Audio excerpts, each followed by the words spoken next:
And welcome in. Happy Friday. Welcome in, everybody, to the Nick Club Wrestling Happy Hour. I am one half of your host and virtual bartender, Mr. Nick Teodoro. Joining me, as always, is my tag team partner in life, my wife, Mr. Cole. What are you having this evening? Oh, isn't it great to be alive on a Friday night at the bar? Mr. Nick, I am drinking my signature Tito's Orange and Cran. You need to tell people what you're drinking and our three things for the show.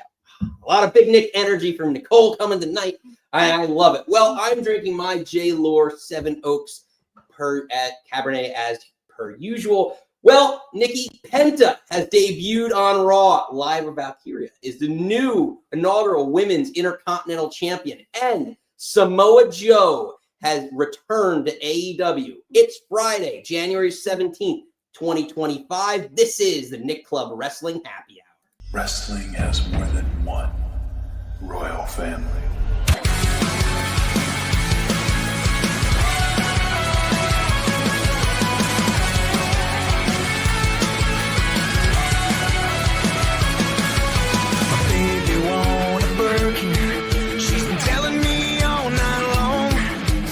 Gasoline and groceries, the list goes on and on. This 9 to 5 ain't working. Why the hell do I work so hard? I can't worry about my problems. I can't take them when I'm gone. 1, here comes the 2 to the 3 to the 4. Tell him bring another round when he's let it go. 2 stepping on the table, she don't need a dance floor. All right. Someone pour me up a double shot of whiskey.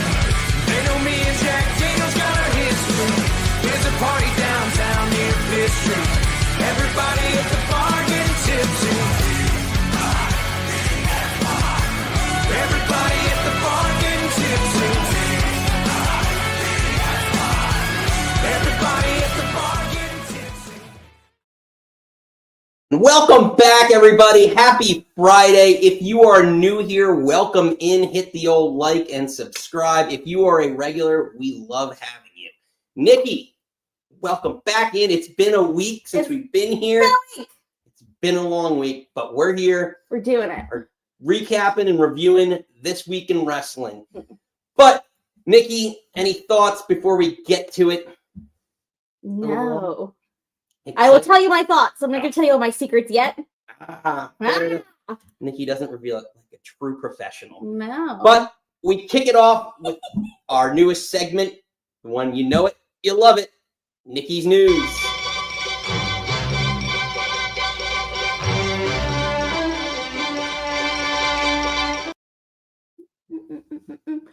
So it came out, I feel like sort of late last night, or we picked it up late last night, because you mentioned it, and I was like, that ain't a thing. Then there was a press release, so it is a thing. There was a press release released by TNA that they signed a multi-year partnership with WWE to do cross-promotional programming and development. So basically, TNA and NXT are going to be Bithels. That we were going to see. We already saw on Tuesday. Masha Slamovich was on NXT. She was in the crowd eyeing up Cora Jade. We've already saw Joe Hendry main event at NXT PLE. Obviously, Wendy Chu and Rosemary had their back and forth. We saw Jordan Grace. Well, Jordan Grace, obviously. She was in the Royal Rumble in January. Hopefully we're going to see her again. We're going to see Joe Hendry. What's his face? William Regal's son, whatever they're calling him. Patrick Dempsey. Patrick Dempsey. That's the guy from the other show. But again, I'm trying to think of people because I'm worried, and maybe I'm jumping the gun here, that there's so many more of the TNA kids coming to NXT than the NXT kids going over there. So that's I'm like, all right, Wendy Chu, and then Regal's son did a minute, and then the other girl's slipping my brain right now. I think I'm Mikey. But I think it's gonna be awesome that they have this relationship, and I think the press release says something like just because competition, it was competition and something you can work together and still be competitive and still kind of, again, we always say lift all the boats. So I think this is rising tides raise all yes. So I'm just worried that like WWE taking all the TNA. It's one-sided. Yes, there you go. One-sided. I'm like they're gonna take all the like the Jordan Graces and the Joe Hendrys and like what's his face Wesley and the other guy had their match. Like he beat Speedball Mike Bayley for the X division. Moose. They could get Moose at some point in time. Yeah. Well, there's a lot to that. So there's a couple things. So with regards to your point of like WWE kind of being a little bit more one-sided, I disagree for this reason. If you get some of these TNA wrestlers on WWE programming, the reach is more broad. So you might be getting more exposure from this talent. So on the TNA side, that might be more beneficial on that front.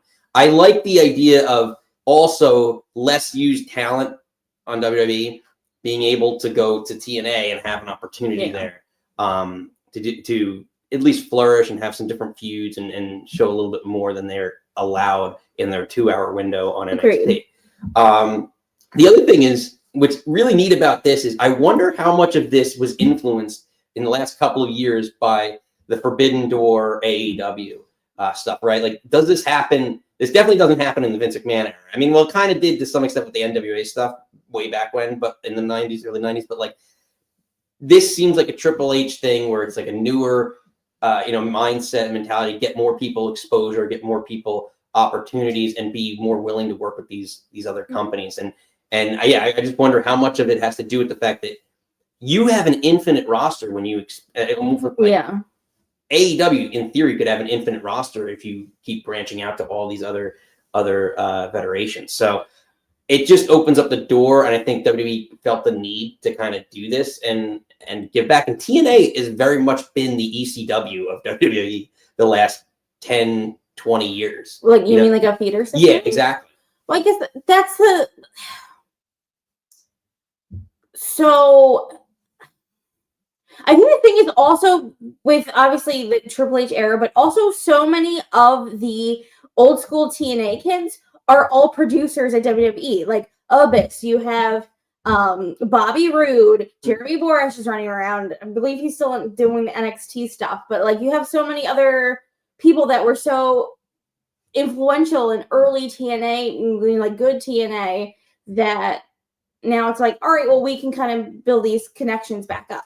Yeah. Like I would love, I from what AJ said, I don't know if AJ's coming back anytime soon, but we would love AJ to do something in TNA. Like how crazy would that be?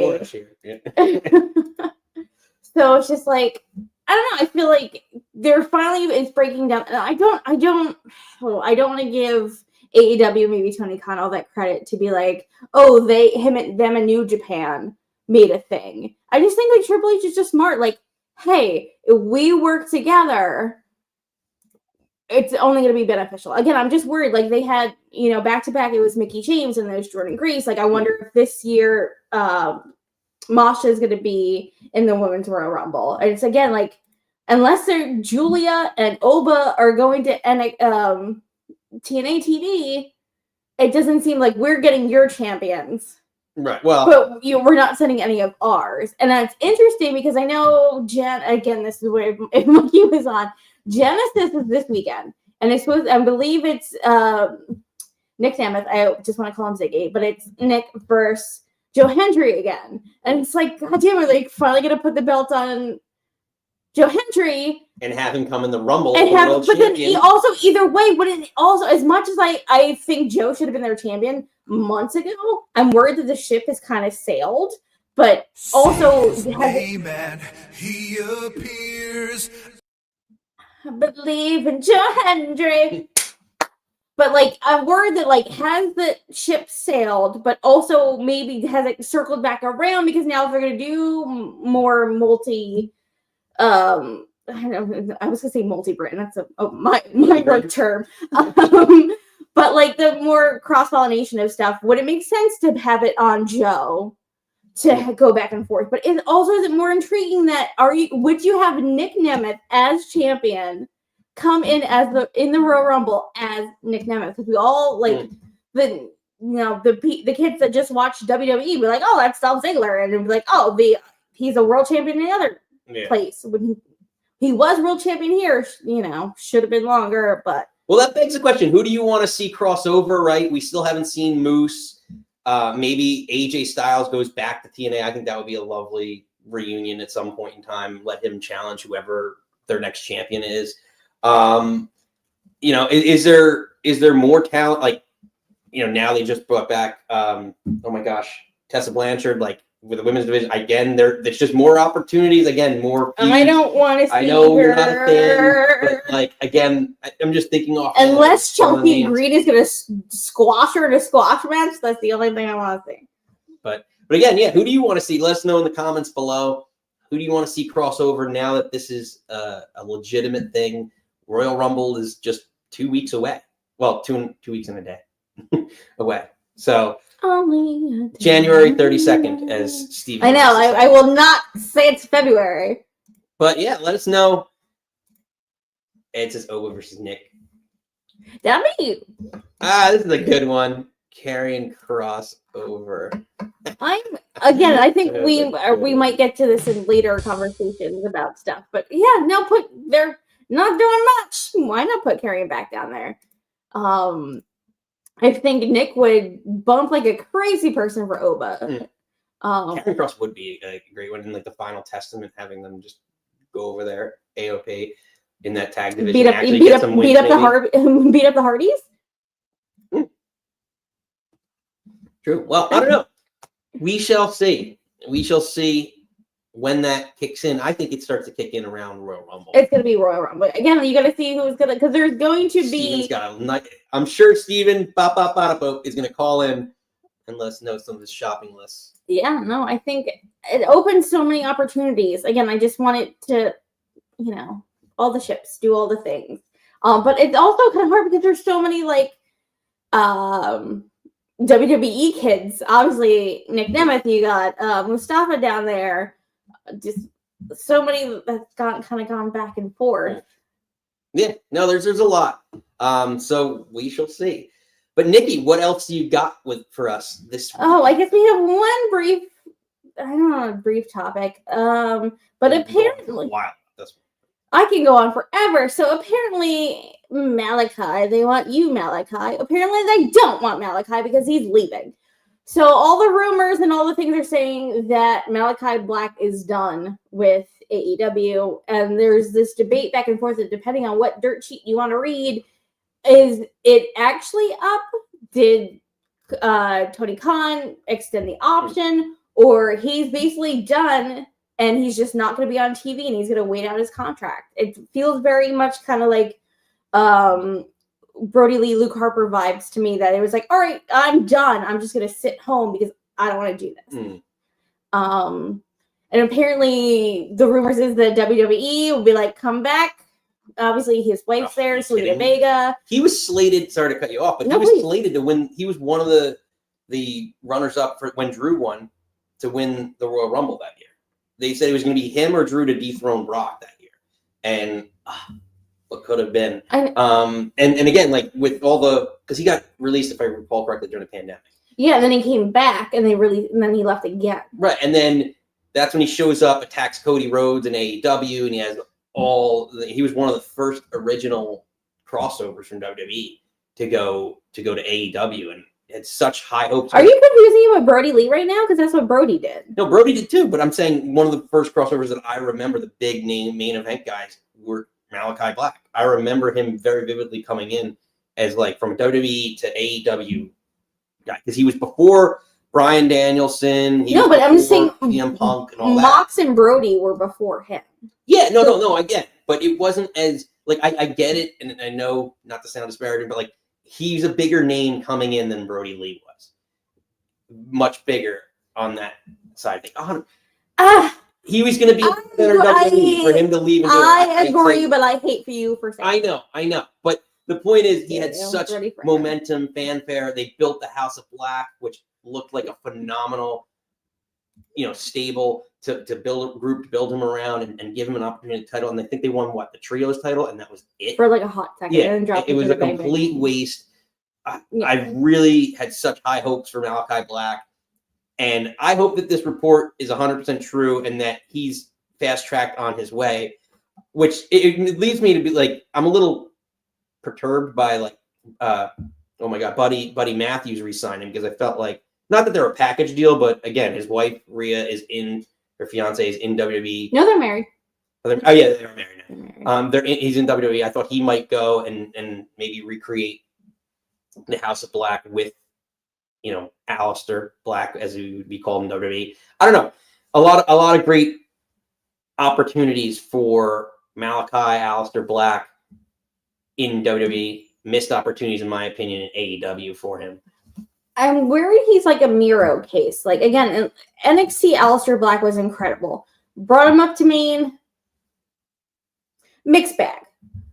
Got released, came back, and he was on SmackDown. He was wearing those like Jeffrey Dahmer glasses, and he was like reading out of the book, and like it was like the beginnings of maybe they're gonna do a culty thing, maybe a precursor to the House of Black. Again, him going to AEW, his presentation, the vignettes that he shot himself, and he was talking about like but he was talking about Buddy Matthews and the eye thing, and there was all this allusion to it, and it comes out with the whole black eye, and it's just like him with Brody King, him and obviously Buddy Matthews, and then then he spritzes Julia, and then she turns into this like wicking queen who I love, and I love she's back. And they should have done so much, but like you said, they only have the trios thing. And I'm hoping with Triple H was, the big backer of him in NXT that they can do this on main. But then again, always also worried, like, where are you going to stick him? If he's coming back, he has to be a big deal because he left. Tell me, give me a feud with him and the Wyatts at some point in time. I would love. Absolutely, love the darkness. I love every bit of that. He is a different breed. He could be alone by himself or find a group to go with him. I would love to see that. Okay, because we're gonna get to this later. Steven agrees with me. Sign and put him as leader of the Wyatts yesterday. No, we're gonna on the law. You have to, because again, we're gonna get to Penta. The fanfare. How big? Wyatts? Hold on, hit the like before you go. Oh, it's so bad. You're making me so angry right now. No, you have to get, because again, how they build up Cody coming back. Penta's match is incredible. We'll get to that. If Aleister comes back, you have to treat him as a bigger deal as he was in the other place. You have to have him come back and insert him into a title feud. You can't, and also we're getting into what happened with the Wyatts this week. Him leading the Wyatts or feuding with the Wyatts is bullshit. Or give him all right, you want to put him in the title picture? Give him a feud with Cody. Cody or go either one, like have real. Oh my god! You can still put him in that group. He would be such a great cult leader of that group. I would love it. I would love it. I don't know. Let us know in the comments below. There's what do you many culty things. You can't have Karrion Kross's cult and then Uncle Howdy's cult. And there's all cults everywhere. There's cults everywhere. There's multiple. It's like the real world. There is cults everywhere. I don't like it. Well, the cult that they're doing right now ain't going anywhere, baby. Well, I would hate it. We will get to that.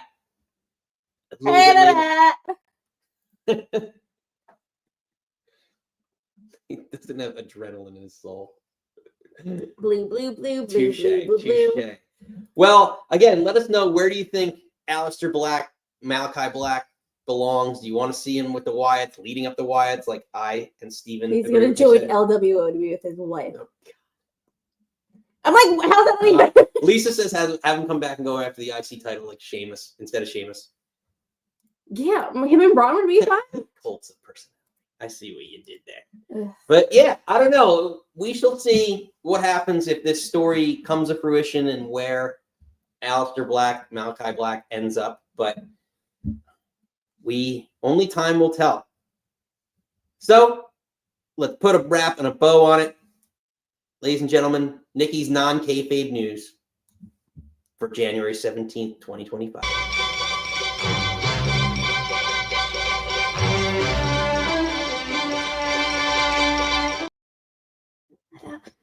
Yeah. I get yelled at if I don't play it. I was like, we awkwardly end the segment. I was like, you got to play it back out. So it's like, Nikki news ends, we go into the next thing. We did the thing. Did the thing. So, Nikki, Yes. let's get into it. Raw. Monday Night Raw Takeaways, second week on Netflix. More of, as Triple H said, a quote-unquote traditional Raw or Episodic. whatever word he wants to use, but more of a traditional classic Raw of what we're used to seeing this week. Overall, before we get into our big topics, our big three takeaways, two of our big three, I should say, what are your thoughts on Monday Night Raw? And I declare for the Rumble. No, I declare for the Rumble. No, I'm going into the Rumble. You get a Rumble, and you get a Rumble. We all get a Rumble. It's just like the opening segment is just everyone just like, we're all doing the Royally Rumblies. And it's just like, I feel because we're like talking about, I actually got involved in a production meeting today, guys. He invited me.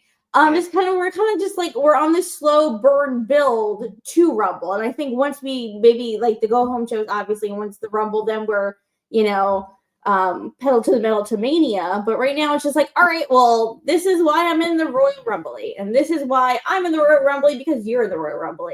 And it's just, I think this is just kind of how the next few weeks are going to, I guess maybe this week, next week, it's just like, and honestly, this is maybe a very high profile Royal Rumble. If you got Cena, Punk, Seth, Drew, that's rumors is The Rock. I don't think The Rock guys. This feels, but like John Cena, when's the last time John Cena declared for the Rumble?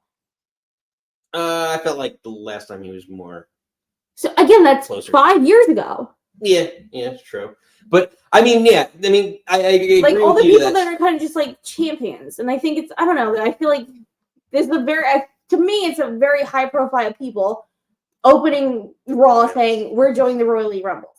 Yeah, like it's a lot of, again, Triple H old school booking kind of mentality, right? It's a lot of interwoven storylines into the Royal Rumble, which makes sense, and I like, as again a fan of 30 years, seeing that who's going to take out who because they're in the Rumble, right? Like like that whole, I just remember back, was it Big John Studd and actually the same thing with like Hulk Hogan when he pulled out Sid Justice, like the same thing, like those storylines, those dumb storylines that interwoven and that are created based off the Rumble. I'm in the Rumble because you're in the Rumble and I don't want to see you win it. Yeah, like Roman's in the Rumble. Yeah, Seth was like, I'm going to be in the Rumble to fuck up your day, CM Punk, basically. Yeah, so you're going to see a lot of interwoven storylines here. I'm sad that I still don't think it's done. I'm sad that seemingly the Seth Rollins CM Punk feud is done after one match. I really hope not. Because there's something going to happen in the Rumble match. This is also what confuses me, because there's some, like, again, in years past, there's again, if you're an upper echelon, upper card player, it's like, I declare for the Royal Rumble. And the next segment, it's like, these guys have to fight it out so they can enter the Royal Rumble. I just hope it's just like a bunch of people declaring, or you don't say anything at all. And I think there's going to be a lot of surprises. Honestly, there's going to be NXT kids, probably now TNA kids. Yeah. You got to have your pop for someone. I think Moose enters the Rumble. I think Moose is my. I also think, well, I'm not going to reveal it. My sleeper pick for. I know, that's the other way for our Royally Rumblies. 2 weeks, ladies and gents. But I don't know. It's like that's typical kind of Raw. You're going to open with your big talky segment, have everyone come in. We're going to Royal Rumble. Yeah. Get ready to rumble. Again, we're on the road to WrestleMania, the road to the Royal Rumble, so you're going to see a lot more of that. The other thing that we did see later in the night is it seems like the next challenger for Gunther is actually going to be main event Jey Uso, which is interesting in a couple of reasons, because it seems like now the OG Bloodline is kind of going off on their own to some extent. What's nice about it is I think they're not losing the momentum that they have with Jey Uso while they still have it. So I really have a feeling, I have this weird feeling that Jey Uso could win this belt. That is he challenging at Royal Rumble, or is he challenging? No, it's Saturday Night's main event next Saturday. Yeah, I wouldn't be shocked if Jey Uso ends up winning the belt somehow. And again, like they should have pulled the trigger on it with him back in, what was it, September, when they gave him the opportunity with Priest, or was it July, over the summer, like when he had that match with Priest. And he still has the momentum. The crowds are still going nuts. If you're going to do it, don't lose out on that momentum for the next 6 months to a year. So maybe this might be the time to do it. It's interesting because we wondered what was next for some of the bloodline, and at least the original bloodline. It seems like Jay is going back into his singles run, which is I think good for him because again he has the most potential out of all of them. I really actually love the kind of promo off between them because at first it was all like jokey. He's kind of doing the what chant that I hate. He was like, I did a thing, yeet. We did a dip, yeet. Blah, blah, blah, yeet. And then Gunther came back and like broke him down. And then he said something and the crowd went, yeet. And he's like, no. And then got like super serious. So I love that. Also amazing for him to have that crowd control that they went to go yeet. And he's like, like no yeet, but he was like, and he just did the hand thing, like no, and then the crowd like let him do his thing. So I'm like, incredible crowd control. I don't, again, maybe pulling the trigger, him taking the belt off Priest. I don't, because again, going into WrestleMania, one belt is going to be declared at the Rumblies, and the other one is going to be an Elimination Chamber. I don't see someone having to win the Rumble or win Elimination Chamber to go after Jey Uso. As much as I think he's incredible. I think it'd be great if for him to go lose to Gunther this time around, enter the Elimination Chamber, win that, and then go after Gunther at Mania. Or what if he wins the Royal Rumble? He's not going to win the Royal Rumble. What if he wins the Royal Rumble by eliminating Roman Reigns? No. He's not John Cena. Book it. That's what I'm saying. Create a little bit of post WrestleMania something tension between them over something other than the head of the table. I think they're gonna have a fun match, and I think that I should main next Saturday, but I don't think Jay's winning. I don't think necessarily a loss doesn't necessarily affect him because I feel like he can lose and show up on Monday, and the crowd's still gonna go fucking bananas. I don't think a loss hurts him. I think Gunther losing the belt is very much going to hurt him. If he's going to drop the belt, it should be at Mania to someone. Jay's already been in Steven Statman. He's already been announced to be in the Rumble. He's not beating Gunther. I don't know. I would like to see him. So then have him win the Rumble. Unbelievable. So I don't know. We shall see what ends up happening with Jey Uso as the next challenger. You're getting a lot of agreement in the chat. Love you, Liz. Unbelievable. I'm trying to make good points. Acknowledge me. Your ones, kids. Unbelievable. Well, as we go in from our Raw takeaways to our big topics on Monday Night Raw, we saw the debut of Penta on Raw. If you missed it, let's catch you up on Monday night. Because when I arrive, I'll bring the fire, make you come alive. I can take you higher, what this is. For God, I must now remind you, let it rock, let it rock, let it rock. Because when I'll bring the fire, make you come alive. I can take you higher, what this is. For God,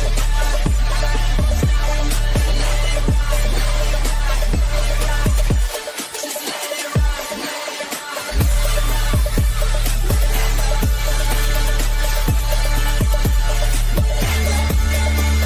it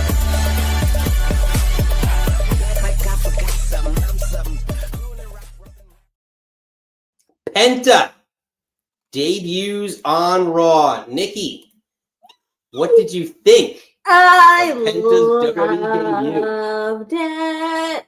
I was worried because, again, I say this all the time. You and I watch wrestling to go to bed.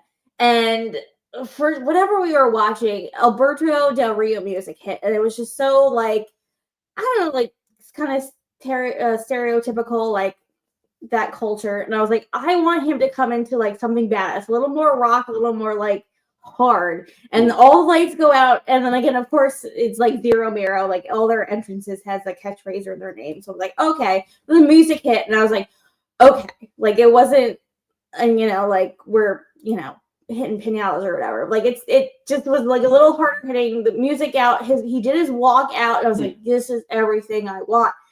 And then the match happened. I was like, this is everything I want. I think this is such an incredible debut. I think Cole put him over, like bringing up, him being in TNA, him in MLW, Lucha. They mentioned Lucha Underground.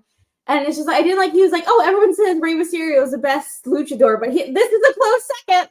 And I was like, all right, let's not say that about Cole. But I was just like, I loved his presentation. Like the moveset, him doing all the flippy stuff, and the crowd was so, and I think a little chef's kiss for them doing it in San Jose, because he'd had that kind of like crowd behind him, and his sweet little baby pickle daughter was crying in the front row, and I was like, oh. But I think this is everything. And I loved he actually, like, Jackie coming in and was like, oh, Penta, you're here. And he cut a promo. And watching AEW, and I'm not a huge fan of Alex Abrahantes. And he was like, Penta says, blah, blah, blah, blah, blah. I'm like, Duke can cut a promo. Duke can talk. He has a little bit of an accent. That's fine. So does Goodger. So does Ludwig. So does Becky. So does Lyra. Like, so many other Rhea. Like, let the dude talk. I just felt like he felt like such like a real person talking. Yeah, no, they were giving him the opportunity to actually create a character for himself. And I think it's kind of a blessing, because he was supposed to come in with Ray Phoenix's brother to bring the Lucha Brothers in, which we incorrectly reported on amongst a million outlets a couple months back. And it seems like that's going to come in another year or so. So he has a year, he has time to develop his own following, his own identity on the main roster on Raw. So I'm really excited for this, because he was supposed to be a tag partner with Rey Mysterio. Instead, they kept him away from this, which is nice, because now he can develop his own, his own image. He doesn't have to be immediately associated with Rey Mysterio and all the other luchas that come in, like Dragon Lee, which what the hell happened to him? That could be a nice match on the horizon. So he showed off. He did a lot of his spots. There was question, because I think you said this to me, like all of his finishing moves, like package pile. His finisher was a package pile driver. You can't do that because Kevin Owens murders people with that. Yeah. So him doing the driver, which was fine, because I was worried, like I didn't know what his finisher was going to be, and he did the what do they call it? The Mexican Destroyer, I think they called it. Yeah, I'm never not going to pop. I love a Destroyer. Gable again. Props to Gable. I think I want to see more of the two of them together, because I think this match was so fun. But god damn it, he just like hit it. Gable went flying. I was like, mwah, mwah, mwah, mwah. Chef's kiss all around. Like, I love this match. Yeah, no, this was a great presentation for Penta, allowing him actually to cut the promo after instead of waiting or doing more vignettes or whatever it was. Yeah, like pre-tape stuff, made him look even stronger, I think, in the presentation. And supposedly this has influenced, the rumors are that this is really influencing a lot of unhappy AEW talent over what they can potentially be if they make the jump.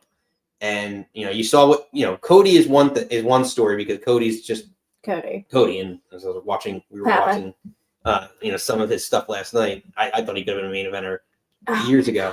And so his presentation is one thing, but when you bring in a guy like Penta, who historically, again, you look at like Sin Cara, they haven't built up great talent, and you present it like him like this. It just felt like so, like, again, it was like, I know it's very much like he said in the promo, like Estoy in Mexico, like he was like doing the Duolingo promo, but I just felt like it wasn't how he wrestles and he presents himself. It wasn't just all like, I'm a luchador, I'm a Mexican guy, look, I do a flippy thing. Like, he has so much more charisma and so much more like about him than that. Yeah. Lisa agrees. She said Penta was pretty awesome.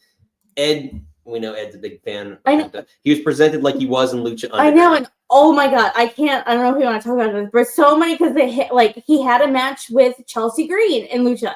He had a match with Io Sky, and like, it's like, oh, like, I've never really got to happen, but there's so much like bringing the eyes back to Lucha Underground, them saying Lucha Underground, the TNA stuff, the MLW stuff, like, all of it's like, it's so fun to see. And him getting the big, I can't wait for him to what's going to happen next week. I want him to have all the fun matches. I know. It's exciting. Yes, Ed. I was like, when he hit it, like they're like everything he did, I was just like, oh, he's like allowed to be him, which feels weird. Because again, I agree with you also that I'm saying that in WWE is kind of crazy. And it's just like the AEW, like we'll do whatever the hell. We'll let you do whatever. I also agree. Like as much as I do want Ray, his brother Ray Phoenix in WWE, I'm glad they're kind of letting him be him for a little bit, because I feel like we forgot about that. Because again, him and Lucha Brothers were such a good tag team, and the cage match with the Box is so good. But I'm like, he's also so incredible by himself, and I'm loving. We're gonna get to see that for a little bit. Again, he's without his brother, without Alex Abraham. He's like, let Penta be Penta, and I'm glad he is, because we were worried like, what are they gonna call him? It's like just Penta. He still does his zero. Ed's agreeing with you on that. Or he's happy Yeah. that you aren't getting that. And then at the end of the promo, he did his thing, and then the whole crowd said Miro, and it's just like he's so fucking over. I'm so excited for him. I can talk for like another 20 minutes on this. It'd be interesting to see if they give him the opportunity to challenge and or win, the Intercontinental or the US title, like one of the mid card titles. Honestly, part of me wants him to go on like him and like Nakamura. Yeah, that'd be a great match. Yeah. I don't know. I don't like him and Braun would be fun. Yeah. But, I don't know, him and Nakamura. Yeah, I mean, obviously there's the I thought about again, typical the LWO. You talk about Santos and all those. I want him to feud with him. Feud with him. Yeah, feud. No, not with him. I want him to. I want him to beat the shit out of Rey Mysterio. Yeah, no, him and Ray is a dream match that could potentially happen sooner rather than later. It could be WrestleMania this year. You never know. There's a lot. Again, you have luchadors. You have all that already built in on a lot of it on SmackDown. Him and guys like LA Knight. Yeah, you said Nakamura is good. Yeah. If AJ Styles comes back healthy. At this point, I want to see him wrestle everybody. He's so goddamn good in the ring. And how Triple H is doing this new Penta Netflix era, I'm excited. I'm so excited for him. And Cole's like, this is the worst kept secret. It's apparently in Lucha Underground we got him and Ray. Well, run it back. Doesn't mean you need to. I know, it's all of him, him and Prince Puma, Ricochet. Again, I do agree with Steven. Him and Chelsea was oh. Again, we're not gonna get that in WWE per se, but it's just I don't know. I can go on forever. I know. It was a very exciting debut. Let us know in the comments below. What did you think of it? Who do you want Penta's first feud to be against? Did you love it? Did you love it or did you hated it? No, if anyone says that, I will really smack your face off. But you never know. Everyone's got an opinion. I know, and that's fine. Everyone has opinions like a butthole. But exactly. Keep it quiet. We like positive opinions, but you can have a negative opinion too. We have those on the show that have negative opinions. But that wasn't the only main attraction on the evening. We had our first, it was an inaugural debut, if you will, of Penta. We have our first inaugural women's Intercontinental champion, Lyra Valkyra. Lyra Valkyria. Kyra, whatever you're going to say, potato, is our inaugural women's Intercontinental champion. Let's take a look at how she got there. Won't you open up the door?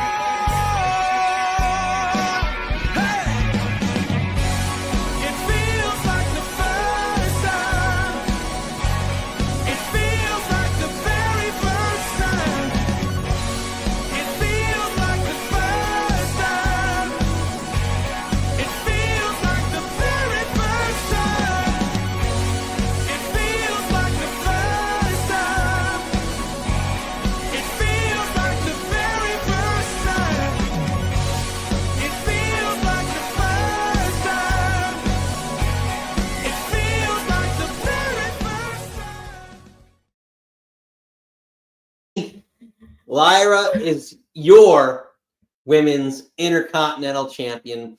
What are your thoughts? Because I know you got a lot of them. Hit my music. Okay. I missed your. You ruined it. Oh. Jesus Christ. Oh, here we go. Hated it. Oh, what? I hate that song that you played with it. One, I was very much Team Dakota Kai, and I feel like Dakota really kind of dominated that match until she missed her kick. And then she went, the Darkwing, the Nightwing, Yes. whatever Batman move she does. I'm just like, I don't it just seems I don't know. Lyra really does nothing for me. And I was just so Team Dakota Kai so hard and how emotional she's been and wanting Big fella, welcome in. Yeah. Welcome You were back. talking about the bump that you were talking about. That I think not the backstabber. It was kind of like a hurt. It was a fun match, but I didn't like Yelcom. And I was scared that they hugged at the end, and like I feel like she was so like kind of like maybe a little more to talk about Dolph Ziggler, like you kind of oversell too much. So when she won, she was just like, I can't believe I won, and like so dramatic about it. And then like Pierce was trying to like grab her arm for a while, and then she was just like flailing around. And then she got up, like what you're showing now, and then she got up on the rope. She's like, oh, I'm in the air. This is where I live. And I was like, all right, bird. I'm at home. You big old dumb bird. It's like, I don't know. She's like half my age. She's a baby. She does nothing for me. I get where you're coming from. It seemed like they wanted to put both of these belts on someone that they felt was deserving, that was up and coming, that was a true mid card. Like that's how Chelsea Green got it. She hasn't won a single belt in WWE. Or she was tagged? Were they tag champs? No, they weren't. No. So what? Chelsea Green was tag team champion. Oh, they were with like multiple people, like her and Piper, and then all right, her Piper did win. Okay. Yeah. But still, like, so her first singles belt, she didn't win the women's, so they were putting it on someone who hadn't had a woman who hasn't had a singles belt. So I think that was the theme of what we're seeing here. And ultimately, Lyra is an up-and-coming star. Everything you just said, you can say about Dakota Kai. You can, but Dakota's been on the main roster for a while now. And that's, I think, a real big factor in why Lyra... Because Lyra has a higher ceiling at this point because Dakota's been injured a couple of times. As much as I love Dakota, I think that's the thing, is you need to have consistency. She's been consistently on TV. She's come up. She has a higher ceiling. Who has been consistent on TV? Lyra hasn't. Bullshit. When she came up, she was in the women's Queen of the Ring tournament. Queen of the Ring, and then nothing. Because she got engaged. She got married, and they gave her a little time off. Now she come back. She's going to be the workhorse of that division. Oh, get up my face. Unbelievable. That's my thinking on why they did it. Now, the question is, we're going to throw it out there.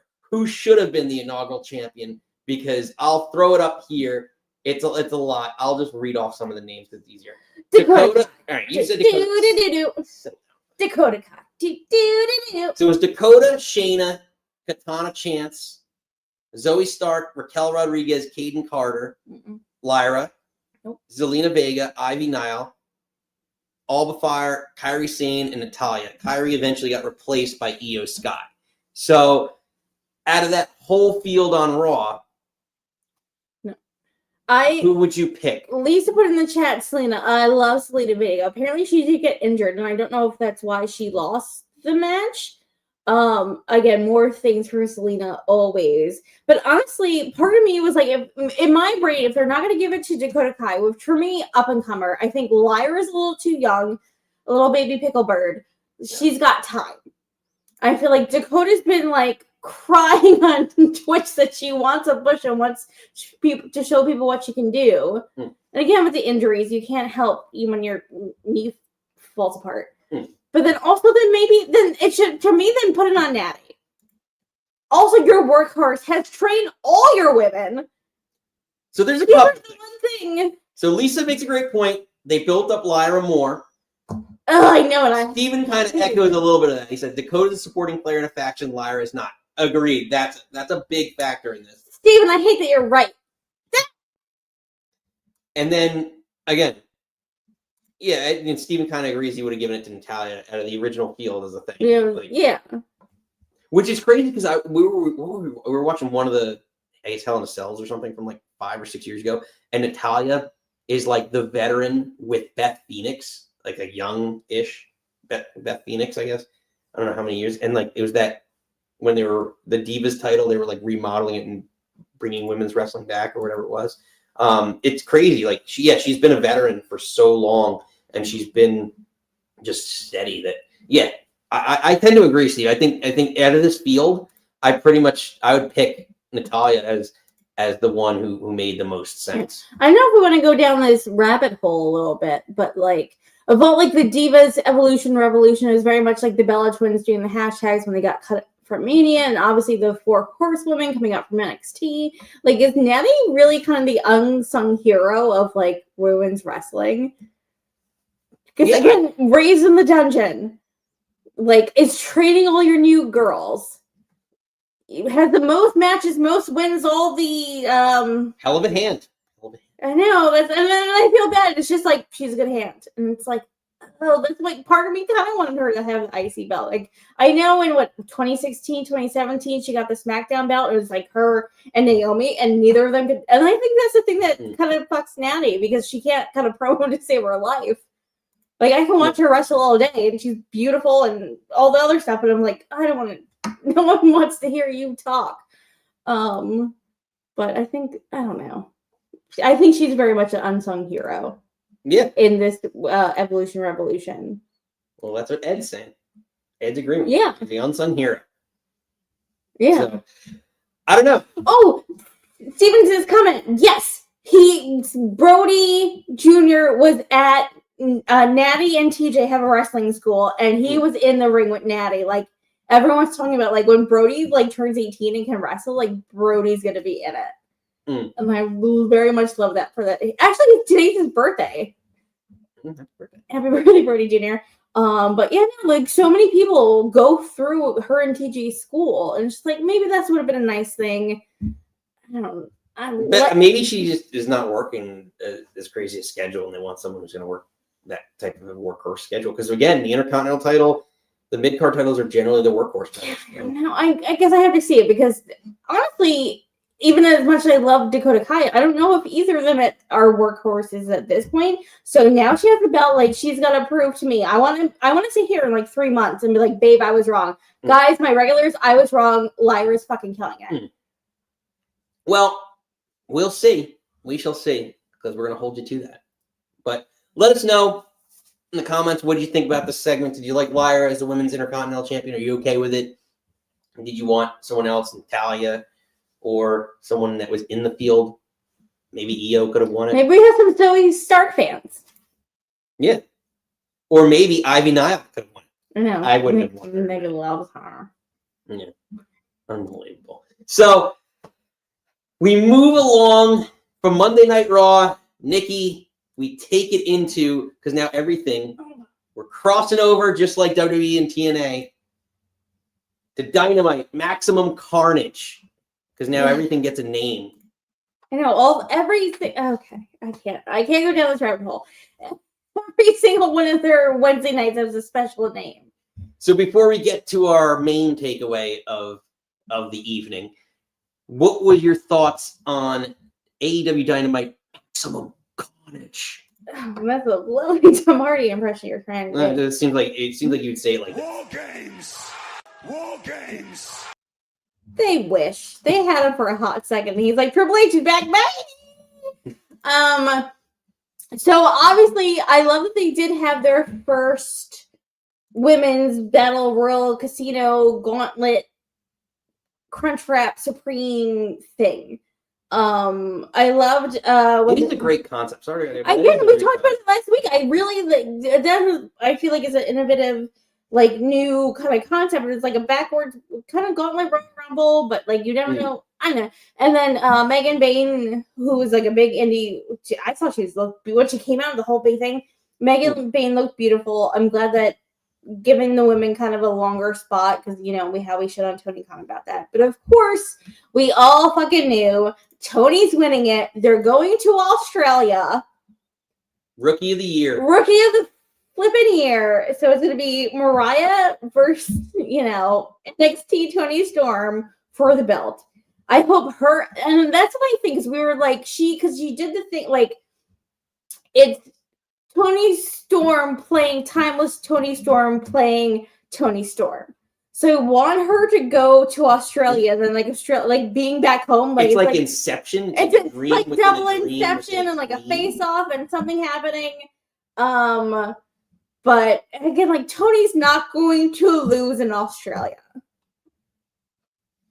But I'm glad that it was a longer spotlight for the women. Obviously, Tony was going to win. Like Megan debuting. Apparently, she's signing with AEW. I would, imagine. I want her to destroy Monet and take all the belts off her. But what happened to Camille? I mean, she was another big star that they could have potentially built up. There was also a thing that broke that people backstage at AEW were mad that there wasn't a blow off between Camille and Mercedes. Hey, I was like, sir.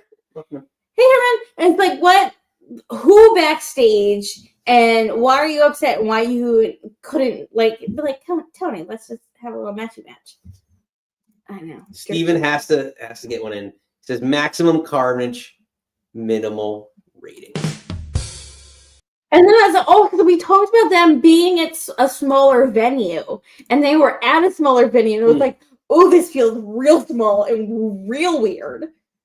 Because they was just like, you had a couple floor seats, and then you had like people like standing around, and I was like, ooh, this feels weird. I liked it a lot. It's that intimate feeling, intimate setting that I think works well for them, and that's what they need to do. Like when we went to Atlantic City a couple years ago, and they had it at Boardwalk Hall. That's what gave it that intimate setting. And I like that vibe. The crowds sound larger. Like same thing with like WWE going overseas to France and in Europe. Like you get that bigger vibe and it looks better. It sounds better. There's more energy. It's overall better. It's a better presentation. Well, that's the thing, because it was like, I agree, because when we went to the Atlantic City show, it was so great. And then it's like for them to do the small things, and like again, we're talking about you, and that was like COVID times, but like them at Daly's Place was so intimate and so fun. But then they went super big, obviously thinking CM Punk was going to sell out all their shows and Cope and all that stuff. So for them to do all the big stuff, to them to go super small, and maybe it's the camera, maybe they need to get better at camera work, because like the camera just showed how it felt smaller. But I didn't get that when they did the Hammerstein ballroom stuff. Like I didn't get the same vibe. If they had, so honestly, maybe it's the ball. I don't know. If they had some sort of cage match, it was like a Thunderdome vibe. That's what I loved about it. Like if that was like a hardcore, like Maximum Card, like again, if you made it where all the matches were like an ECW type theme, that would have had such a different effect to me on it, and it would have made it so much more impactful. Because again, Maximum Carnage, like put it inside, like kind of like a what was TNA used to do? Lockdown. Or the Monsters Ball? Yeah, they still do. Well, no, Lockdown. It's Lockdown. Oh, when you're supposed to be 24 hours that you haven't eaten and slept or drank, or is that a different? No, it's the Monsters Ball match. You can't eat or sleep. I don't know what that rules those. Isn't that the Monsters Ball match that you get like quarantined for like 24 hours and like that's like get all crazy pants? I don't know what rules. So I don't understand. So that's a TNA match. They're like locked down. You have for, to like, fast before you go in. Yes. I swear to God, Enter Steve. So there's a TNA match. I'm pretty sure Nikki's just making shit up. And said, yeah, it's a thing. It's the fasting match. 24 hours before you have to fast. Yeah, you're supposed to. I don't know if it's Monster. I'm pretty sure it's Monsters Ball. Regardless, I'm still talking about like it lockdown. Every match is inside the cage. Like that would have been a cool, in my opinion, that would have been a nice little twist on Maximum Carnage. Again, you're going Maximum Carnage. That would have been nice.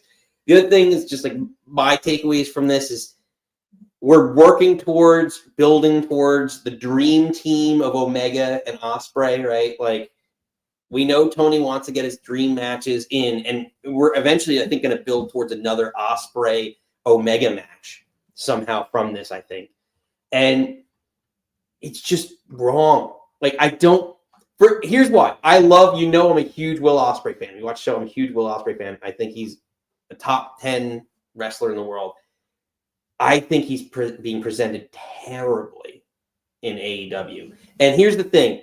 If you want to tell me Ospreay and Omega is a dream team that you want to see together, what are they going to do? Because they're great high flyers, they're great wrestlers, right? What are they going to do that's different than the million other high-flying tag teams that are in AEW, like Top Flight, Private Party, right? Like you have groups like that do all those spots already. And that's why it's like them teaming up, the idea of these two wrestlers teaming up to me should be that you're going to see things from a tag team, like kind of like Motor City Machine Guns, like how they revolutionized tag wrestling, right? That idea.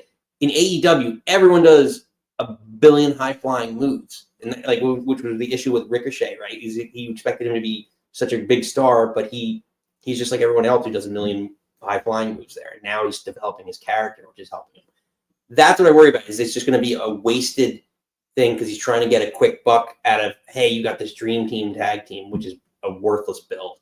That to me was the other big, takeaway out of the night. I mean, no, I think we all saw from a million miles away, Powerhouse Hobbs was never going to have a shot winning the belt from Mox. Yeah, especially because they're in his hometown. And then all day, Renee Paquette was on Instagram, just like, we're home, and like him and her and Mox, and like Mox and the baby, they're all doing this stuff. I'm like, he's not losing. Yeah, so Ed disagreed. They would lock the dudes in a room by themselves. Yeah, thank you. I'm pretty sure it's called Monsters Ball. I don't want to Google it. But it's so hard because I feel like we were watching this, and again, all the boats, all the ships, all the tides. I'm just like, I don't think, again, giving props to the ladies and having an actual longer match. Obviously, Tony was going to win. There's nothing else on this card that I was like, yeah, there's like, we'll get to the other thing, but it's just like, well, yeah, and then you have, with that, but I'm just like, you also have MJF cutting a promo, I hated bad taste all around. Play the thing. Oh, I fucking hated it. All right, let me find that drop for you. It should be at the top of your list. Hated it. MJF is incredible on the mic. Like, why are we like stooping low to like talking shit about Owen Hart that feels icky with all the Owen Hart stuff, and like Tony getting Martha back into things and improving things feels ick. And then old man at Last Outlaw Jeff Jarrett were like, you and those call girls. I'm like, better than you, and you know it. Yes, you're better than this promo, and we all know it. Like, everything about this feels. I know, it was a very just like cheapy thing. I don't know if they're just building towards that match with Jarrett and MJF to give him what maybe Tony feels, or the booking team, whoever's booking now, feels is like a main event caliber match, because Jarrett's a name and MJF's the biggest name he has. I don't know. It was just a very and it seemed like it was like Jarrett was knew he was just going to get owned on the mic from MJF. So he's just like, let me go for the cheapest, most shock value thing I can say to him. Your mother's a call girl. Your girl's a call girl. Like, everyone's banging everyone behind your back. Yeah, but also, like, every time they do not Staten Island, where he's from. What's the... Long Island. Long Island. Well, I don't know, Long Island was not in my brain, but like his mopsy's like the nicest lady. And then it's just like, oh, your girlfriend's like, or fiance's a call girl. She also works for AEW. Yeah. So it feels like all this shit is weird. Basically, yeah, he was implying that they were basically running train on his girl in the back while he was cutting promo. Like, and you're just like, okay. And again, like, you look at Jon Moxley is the champion and maybe what is creative stuff, but like when people cut promos on Mox, they're not talking about Renee. Like, again, like, you going for the cheap stuff or doing whatever, but it just feels like your mom's a call girl. Your mom's a call girl. Your girlfriend's a call girl. Like, the Oprah free call girl. Everything just felt old and icky, and I was like, let's not be old and icky. Exactly. So those were the lower lights of the show, but there was a highlight. We did see the return of, well, if you want to call him, I like to call him Sweet Tooth, but Samoa Joe has returned to AEW, and all you gotta do, how about something old school? I haven't seen this. Little Jimi Hendrix.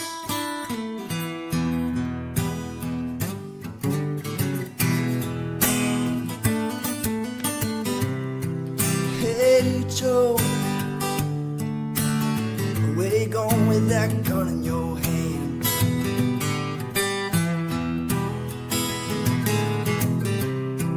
Hey Joe, I said where you going along with that gun in your hand.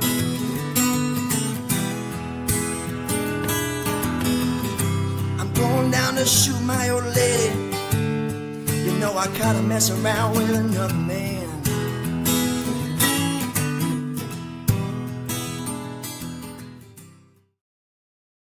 Hey, Joe! Samoa Joe has returned to AEW. Nikki, what are your thoughts on Joe's return? I am of two minds. As soon as like he came out, I was like, oh, I missed him. Like, I've missed him being on our TV. I think he's incredible. And again, between NXT, WWE, ROH, AEW, I'm just like, he's just so goddamn good. And I don't want to compare him to Natty because that seems weird, but I'm like, does he get enough flowers as he should? Because I'm like, I'm just like, when we talked about our end of year stuff, like, again, like him and Swerve and Hangman having that great match, that the three-way and him retaining is just like, oh, I want so much more. Again, he got written off TV so he can do Twisted Metal from Jericho and the bad apple tree. What are they calling it? The learning tree. The learning tree. Oh, hate it. But he was also with Shibata and Hook. So I think people were like, oh, you're interrupting this match, but he's back with Hook and Shibata, like he should be. My dream, he goes back after Jericho, gets the ROH belt back from Jericho because he's like the ROH boy. Well, that's kind of what I thought. I thought he'd go right after Jericho because Jericho was the guy who drove him through a wall. Right. Like you would think he would go right back after. Now I get he's helping out his little mentees or his boys. So he came to save Hook. What I'd really like to see out of this is somehow, if there's a way that Joe can get that contract out of Christian Cage and somehow be in the world title picture, because again, even though it's getting crowded and there's a lot of people challenging Mox, this is another guy who, did he get his rematch with Swerve? No, they literally, I'm pretty sure they just moved on. They just kind of pivoted. And that's the whole thing, is he's another guy who has a claim to the world title picture. And I just think there's so many people and there's no clear-cut person aside from seemingly in the back burner, the way that they're quasi building up Darby Allin, is there's nobody right now who's the clear-cut person to take the belt off of Mox. I thought maybe Hangman out of the last grouping of people, but in terms of people who haven't challenged him and lost already, Darby, he beat Darby for the number one contendership, but not the belt. Because Darby kind of owes him one. I don't know. I just feel like putting Samoa Joe in that title picture, he's another credible challenger for that belt that you could say, all right, at least moving forward, I'd be okay with him as champion. Because I don't know if all this writing points towards Darby being the one to take the belt off Mox, and I don't know if he's going to be ready for it. I really don't. Well, because apparently he's off TV now because he is finally going to climb. I was going to say the Himalayas. The Mount Everest. Jesus. So he's going to be off TV, but it's also the thing is who's supposed to take the belt off Mox is supposed to be this AEW champion. I don't think it's Samoa Joe. To me, it really should be Hangman, but I don't think that's going to happen. Professor checking, he said Cage versus Joe. That's a big one. I don't know. I need it. Two big beefy boys slapping big. I just hate meat. Brian Cage with this weird. No, you were shitting on him, and I was like, he looks pretty good. The long hair and the beard, he's very much his Wolverine state. I don't know. I think it's, but I like the mohawk. I thought he looked badass as the machine. I thought it still was a good. I'm not mad at either. But I don't know. To me, again, I understand it because he's helping out his guys, but I was hoping he's a main event guy. It would be in a bigger spot. And yeah. You think it'd be a pay-per-view or something. It's just the middle of a... Or after in this feud, like maybe wait a little longer, and after the feud with Ricochet, if Swerve gets over, he shows up and just kind of goes face to face with Swerve. That could be a built-in grudge match, right? In and of itself. So I'd be okay with that too. I wouldn't mind it. I don't know. Let us know in the comments below. Where do you want to see Samoa Joe go from here now that he's back in AEW? Yeah. I'm glad he's back. I wanted him to come back in a better spot than the middle of a weirdly named Jon Moxley episode of Dynamite. But I'm glad he's back. I hope I want to hear him cut a promo next week because we know Baby can cut a promo. So I hope this is an initial I'm back, and then next week we'll hear the whys and hows and who's and what's. Yeah. No. Again, yeah, he is a great talker. He's just absolute badass. I think it's great that he's with Hook because of his relationship with Taz and TNA over the years. Is really, really neat to see. And I think him as the mentor, because he could be in ring, works out really nicely. So I don't know. Let us know in the comments below what you're thinking with Samoa Joe as we move along into our final portion of the show for the evening. So we get into briefly tonight's SmackDown, Nikki. Yep. Our SmackDown preview. So there's a couple matches listed. There's the tag match with, is it called Los Garzas now? I think, yeah, Los Garzas. Yes, the cousins. And Motor City Machine Guns, the challenge for the #1 contendership. Mm-hmm. That's listed. Yeah, but also, go ahead. No, it's because they each had a match last week, so they each won their matches last week, and now they're having the match this week to go after DIY. Yeah, to me, not really much to.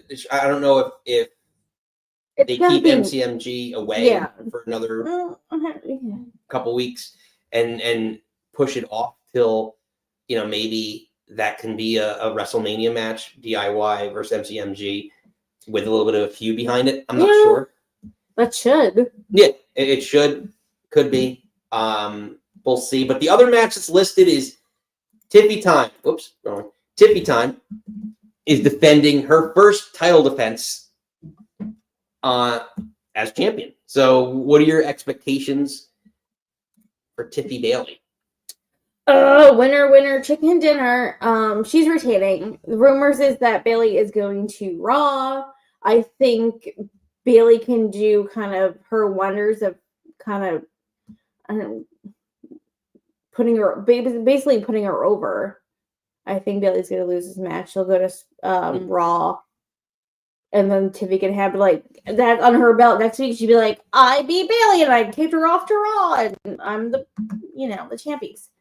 No, that makes a lot of sense. I think it'd be a good match, but I don't think at this point Bayley's winning. Right. I don't think so either. And they've actually hinted at her moving to Raw. Nia Jax.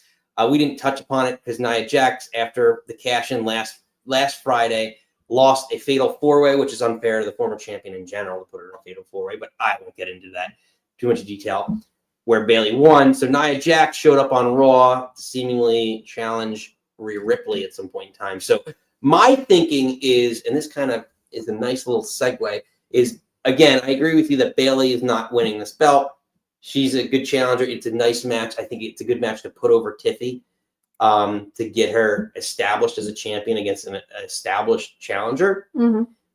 I have the feeling two things. I think Bayley and Nia are part of what's going to be a trade, because you heard it alluded to on Raw, which is very disappointing. I have feelings about this, that the Wyatts have been traded to SmackDown. So my thinking is that they're going to be part of the Wyatt Sicks trade to SmackDown, which also bleeds into the return tonight of Solo Sikoa. Oops, not that. He's not returned to AEW. To SmackDown. I think a lot of these three pieces are all interwoven, that the trade that's going to be announced is that Bayley and Nia go to Raw in exchange for some iteration of the Wyatt Sicks and maybe something else, but probably just the Wyatt Sicks. And that he traded those two ladies to Raw in exchange. And because Solo's return we don't know where Solo goes from here. And that's the question that I'm going to ask you. Where does Solo and the new Bloodline go from here? Because it seems like it's either buried into the mid-card or they might be fast-tracked to the usual like 8-man tag WrestleMania match with the Wyatt Sicks. That's what I've seen. I don't like any of this for anybody. Then do you have Uncle Hattie step up to Solo and be like, you treat your family bad. We're going to have a feud. I hate everything about it. Well, it's all the teases that happen like over the course of like, a couple weeks. So you get like 2-3 weeks of teases, right? Which brings us maybe like Rumble will be a big one. Then you have a couple weeks after Rumble and WrestleMania. You could build it up, maybe have a singles match or a tag match iteration along the way, and eventually leading towards WrestleMania. Because I think that these two are interwoven, because where does Solo go from here? He just lost the Ulafala. He's on SmackDown. There's not much left. Yeah, no, I said that weeks ago. When he loses that, he's going to plummet to the bottom. Unfortunately, I think Jacob's better. I don't know if him and Jacob are going to have a thing when he's going to be like, I don't love you Solo, and that's going to be like a thing. I don't love the Wyatts doing anything again, because you're thinking about the Royal Rumble. You obviously have 230 women's and men's Rumble, and then you have Cody KO. So are they going to do like the 5-match format that you need 2 other matches in between to be your bufferys? Yeah, I think so. Then are you going to put the Wyatts in one of those matches? Yeah, you have to. Or would you rather have like again Lyra do something, Chelsea do something, Braun Breaker do something, Shinsuke, LA? Well, I think all of them. Like, I think you could get all like No, basically all the it's going to titles be a 5-match card. 3 matches are already declared. What's your for WrestleMania? No, I'm talking about Rumble. Oh well, no, I'm saying like it could be Rumble, could be it may just be a Raw with the Wyatts and the Bloodline. But I'm saying like they're going to have an iteration, one match along the way, maybe a tag match along the way that gets them there. That's kind of what I'm getting at. I'm sorry, I don't care. I don't care about any of this. Well, let us know in the comments below, where do you want to see Solo Sikoa and the Bloodline, or the new Bloodline, go from here? What do you want to see the Wyatt Sicks? Who do you want to see the Wyatt Sicks feud with on SmackDown now that they're on SmackDown? I want Jacob to beat up the new Bloodline and go after Roman Reigns for the Ulafala, and that's your Mania match. Jacob Roman. But Jacob's not a leader. He's the enforcer. Yeah, well, so is Solo. Ugh. Girl. I don't know. Yeah, but Solo, it's a little, I don't know. It seems a little more different with Jacob than it does with Solo. Better. He's a better wrestler than Solo.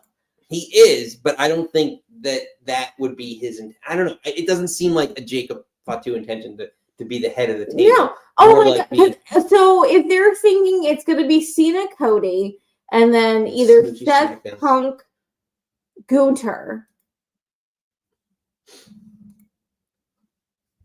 Say again? Sorry. So rumors is it's Cody, Cena at Mania, and then it's either Gunther, Seth, Punk. Then have Roman versus Jacob.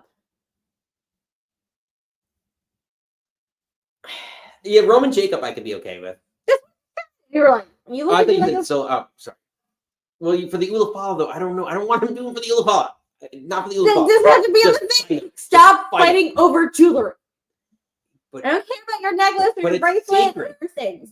It's a sacred Ulafala. Oh Lord, how nervous. Acknowledge me. I guess we'll bring this back around when we get to Maniers. Yes, we will. So, as we get to that fun portion of the show where we open up the phone lines, so we are about to do it. Ladies and gentlemen, in the chat or in the description of the video, you will see the StreamYard link. Click in there if you want to let us know what you're drinking, what you're thinking for professional wrestling this week. You want to talk about WWE, AEW, TNA, anything wrestling related, old school wrestling, today's wrestling. We're going to talk about it all as long as you bring it up and you call in. So Again, we're going to open up the phone line. So, Nikki, Yes, are you babe. ready? It's been the new year. We have some new drops. We got some new things. All the new things. All the new things. My babe brings me. Interesting. Touche. Well, we'll open up the phone lines. But, Nikki, you're my little blondie. Let's hit the snare and get it started.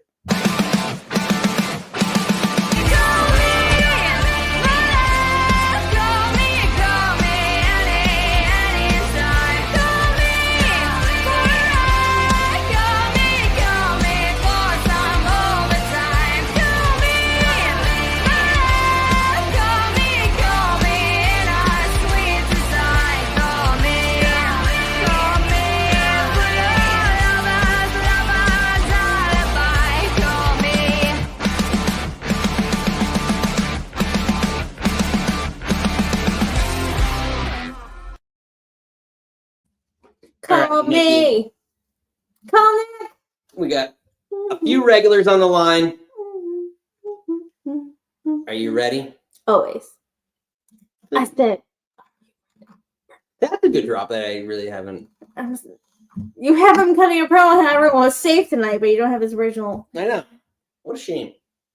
But producers music. well, yeah, I know you weren't in on. You're in on it, but I don't know how much you were paying attention. Oh, because I'm doing my other job that pays us. Javier's checking in.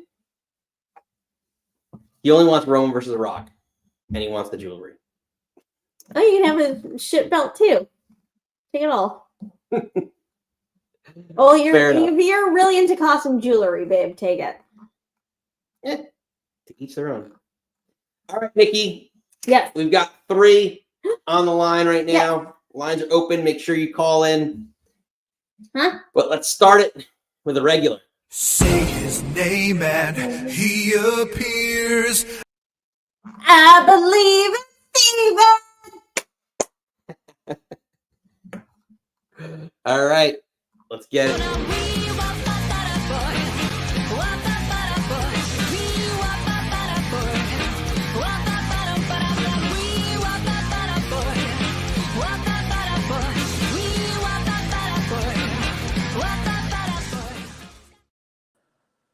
OG! Timeless doink.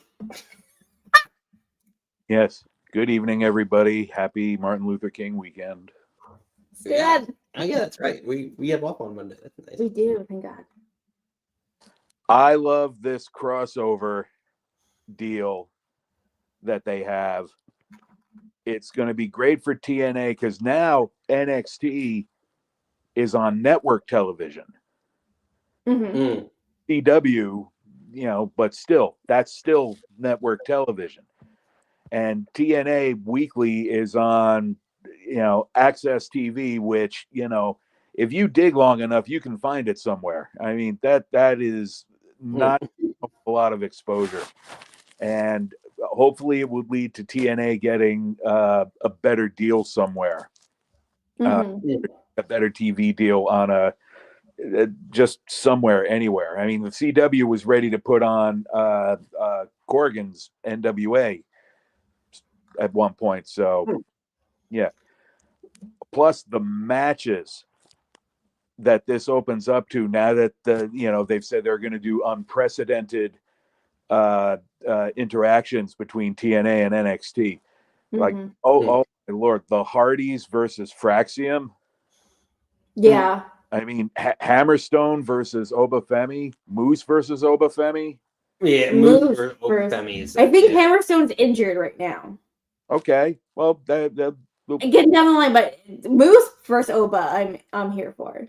yeah. How about Masha versus Julia or Masha versus Zarya? Yeah. Zarya or Stephanie. I honestly at this point like Stephanie kind of a little more than Julia. Yeah. Or a War Games between TNA and NXT. And on the TNA side, you have PCO and Sami Callihan and Macklin. Oh, my God. War Games! We gotta fly you down to Tennessee and you gotta storm the TNA castle and start writing for them. So I'm here for all of it. Oh, I just thought of one more, but this isn't an NXT. Oh, this kind of open Tessa versus Charlotte. Only if Charlotte beats the shit out of her. Or Tessa versus Stephanie Vaquer. They have in-ring history together. Same answer. Again, I think again, personal feelings aside, like that's gonna be that could be a great match. Again, the talent and TNA's always had phenomenal women's division over the years, and like that's what's really exciting about that. To me, is what they could bring up, you know. And again, like to your point, Steve, like that would be a great crossover. Anyway, go on. Yeah, and how much longer, with TNA and AEW on their respective trajectories, it might not be too long before you see TNA pass AEW, unfortunately, for AEW.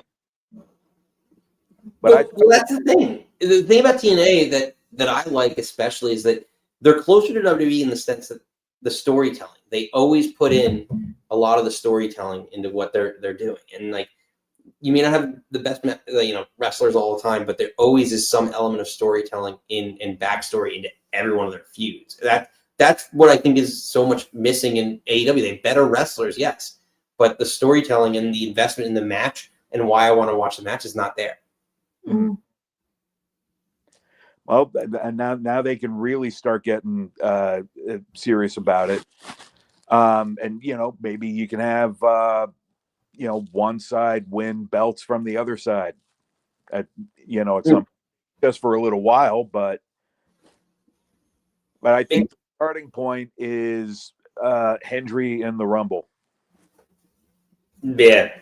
And I think that's all you're going to get from them in the Rumble, because there's just like too many people already with WWE that you have to put in. So Hendry, the one and only TNA rep in the men's Rumble.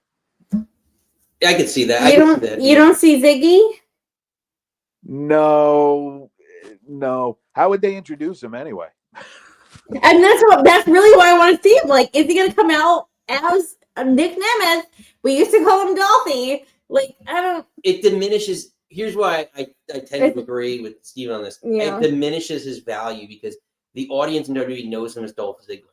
So you're still like kind of viewed as like a lesser, like you left here as like a mid-card guy who he did win the belt, but like It should have been me. yeah, but like to the more recent audience, like you left here. I don't know if I don't watch TNA. I don't know. You're the champion, but like, okay, great. So I can go to like, it's like, Steven, I know you're a baseball guy. It's like, all right, well, if I sent, whoever it was, Garrett Cole down to AAA for one start, he should strike out 8 batters in 6 innings or whatever it is in like 4 innings. Cause like you're dealing with AAA batters. And that's kind of how I feel like in kayfabe, like in the suspension of disbelief, like WWE fans would view any other promotion, as should every other promotion. Like if you're a fan of AEW and someone comes in, they should be a lesser talent than what you're seeing because that's what you're a fan of. I did see a suggestion somewhere that they should do with Nemeth what they did with Foley a few years ago, and have him come out as Ziggler, gets eliminated, have him come out later as Nemeth, gets eliminated, and then towards the end he comes out as Nikki the cheerleader. I saw that too, and I was like, oh. Plus, you can bring Santino back for guest GM. Yeah, because his daughter's in NXT, and they had stuff on TV on TNA, the two of them. Yeah, she's a chip off the old block from what I've seen. Apparently, she's engaged or married to Stax. See that? Yes. Many happy returns to both of them. Exactly. Well, Steve, before we let you go, last shot. Oh, should I read the thing I mentioned to you earlier? Or why not? Go. If you want to do it, hey, it's your time, Steve. Show it to you first, and we can save it as a tease for next week. Ooh, maybe we'll show it, and then we'll see. Show and tell. Steve's getting character. Oh no, I'm not getting into character. I'm reading. I'll tell you next time I see you. Wow, It will- Steve. Yes, a little tease for next week. But for now, I'll go with Jesus. How much bank are they going to make off that Penta merch? Yeah. The $75 masks. You know, that pop that he got. I wasn't expecting that big of a pop. I was expecting a big pop, but not like what he ended up getting. Right. It's just, I mean, that the crap. I think they did it, not to sound whatever, but I think they did it in the right demo, the right demographic, at the right geographic.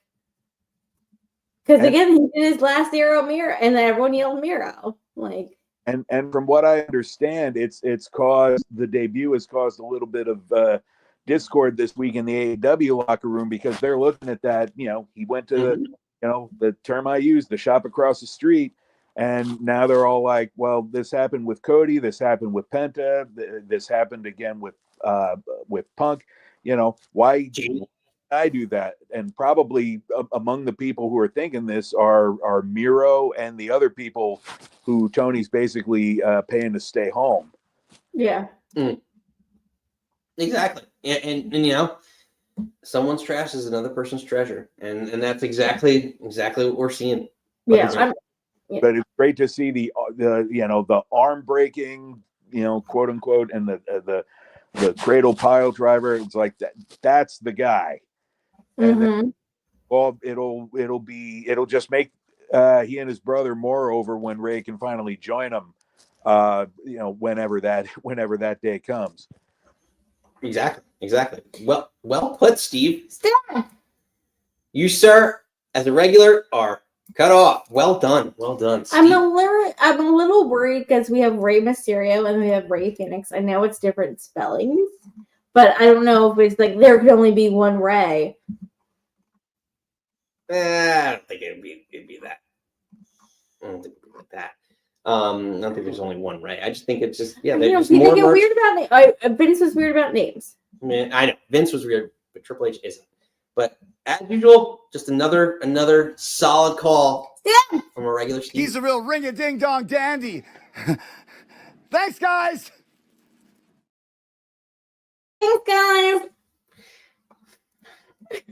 Let me just get caught up on comments. Javier saying Moose should be instantly in the main event scene on Raw or SmackDown.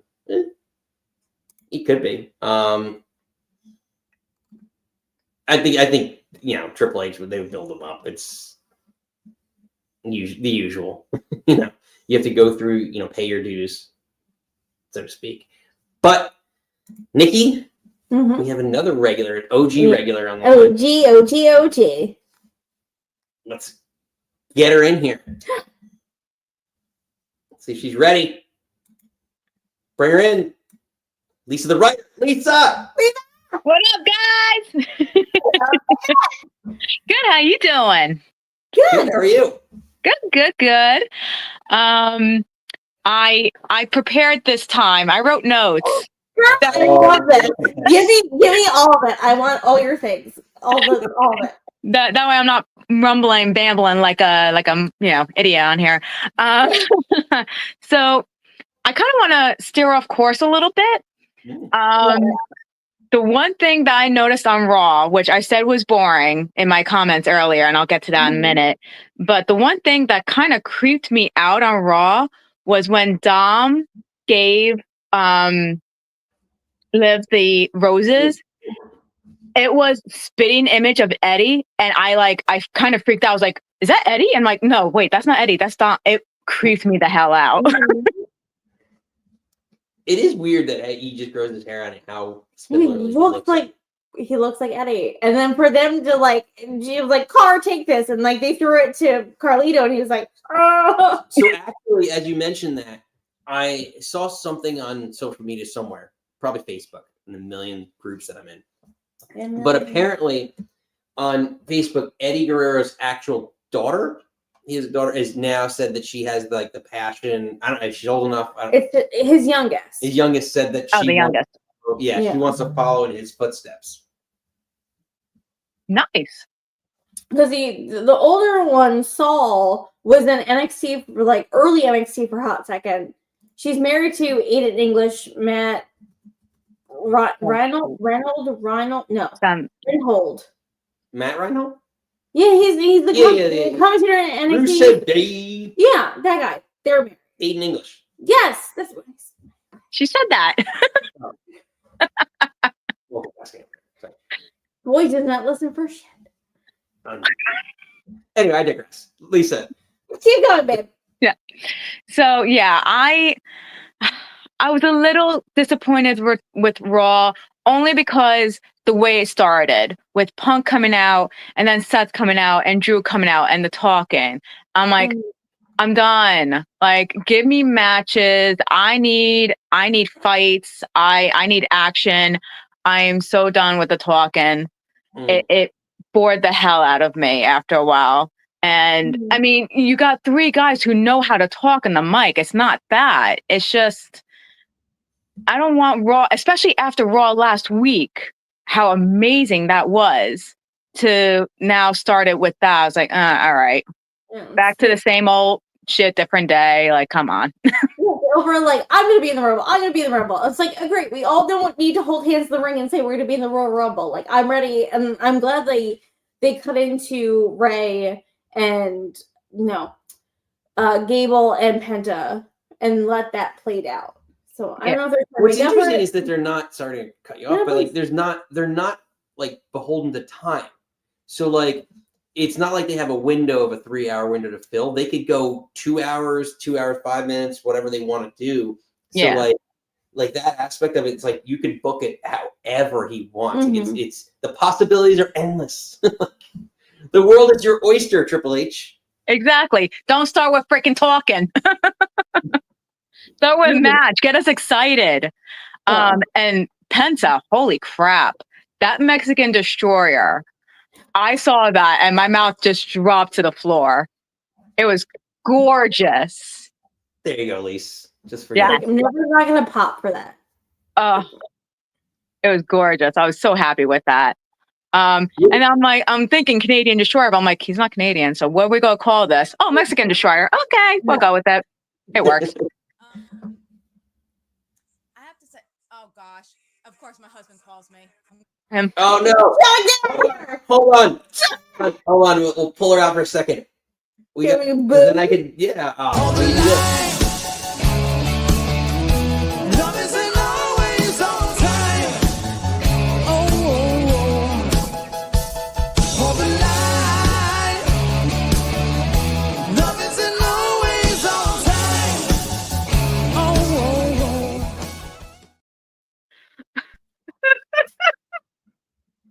There we go. My God. Song. Oh my God. Sorry about that. Anywho, the other thing I kind of want to point out when it comes to Raw, where the hell is Gunther? Like, he was there last week and he talked, but he wasn't at the whatchamacallit, the Netflix debut of Raw. No, he was. Sorry. I thought you meant the prequel. So yes, the Netflix, the actual Raw, yeah. Yeah. He wasn't there, and meanwhile, he's the face of Raw. So why the hell wasn't he there for that? And I feel like he just really hasn't been doing anything. And then he comes out not last week. He comes out Monday. He's talking. Jay comes out, says he's number 1 contender. I'm like, bored. You're not eating with that? I'm not eating with that. Sorry. I love Jay. I love Jay so much. Like last week when I was like waiting for him to come out, and not to do TMI, but I had to use the little girl's room so badly. I'm waiting for him to come out. I'm like, okay, I can't wait anymore. I go in, and that's when he comes out. I'm like, son of a bitch, of course. Like, that's how it works, right? But I love his entrance. I love that we've all gone behind him, yeeting all day long. I love it. I just don't. Number 1 contender right now, and here he goes again. Sorry, holy. Unbelievable. This guy. This guy, we're gonna do it. Let's. I'm gonna have a talking to that that. I know. Seriously, this guy, who does he think he is interrupting our show? Hated it. The effing nerve of this guy. He doesn't know. I'm sorry, guys. You know what? I'll cut it a little short. So the one other thing I do want to point out is I'm actually very excited that that TNA and WWE are working together, and that it's not back in the day where I honestly thought WWE was going to buy out TNA for a hot second. Like, I really thought Yeah.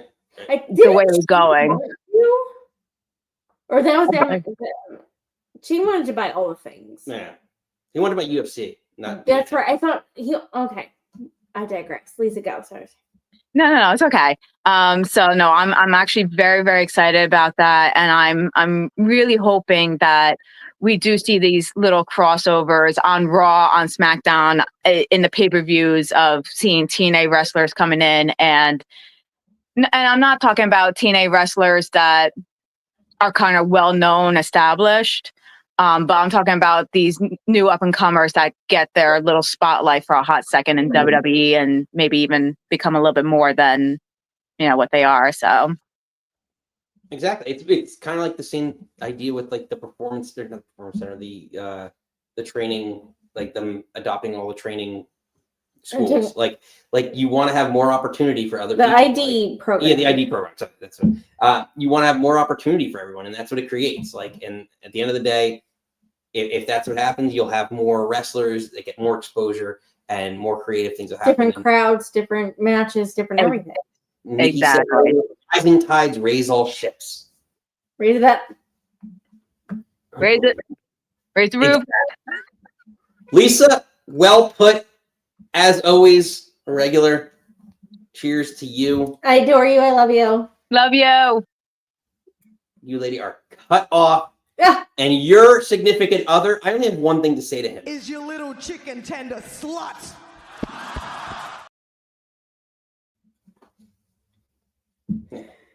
For interrupting our show. I love it. It seemed like he ignored him and he called back. And she ignored him, and it's like, oh, I kind of have to take. Yeah. I have a feeling I know what he's gonna say to her when she like calls him back. It's like, why are you talking to him? Oh, and he's gonna say something like that. Should have been me. It should have been me. It should have been me. Lisa, I'll fight him for you. You're talking to me because it's me. Unbelievable. Oh, my chest hurts. That's how you know it's been a good show. Well, I know. Nikki, we are not done just yet. We got one more Hello. on the line. The line's still open if you want to call in. Before you do all that, hit the old like and subscribe. We got a bunch of people in the chat watching. It's been a blast so far. This is a call-in show, so feel free to call in and let us know what you're drinking, what you're thinking about professional wrestling. Yeah, tell me all the things. Nikki, Beba. we're going to kick it. Kick it. We need to Kick know. it. Burn it. Burn it. Burn it. We already know watch it, hold on. Before we do that, let me catch up on comments. Oh my gosh. The chat has been blowing up. Blowing up. We're behind. I know. Pointer Sisters. He was drinking his notes, Javier. Okay. What Pointer Sister song did you play? Oh, was that what it was? Was that the Lyra song? Is that the feels like the very first time? Was that I don't know. I really don't like that song. See, I get the covers. So this is how we do it. We do covers in the bar here. Mm. Like it's a cover show. So that's generally the idea. But no, I don't know. So Nikki, Yes. we are all caught up. Get it. Let's find out Do it. what's in his head. Make it. Work it. Stronger. Hit it. Baby. Yeah, Darby Allin sucks.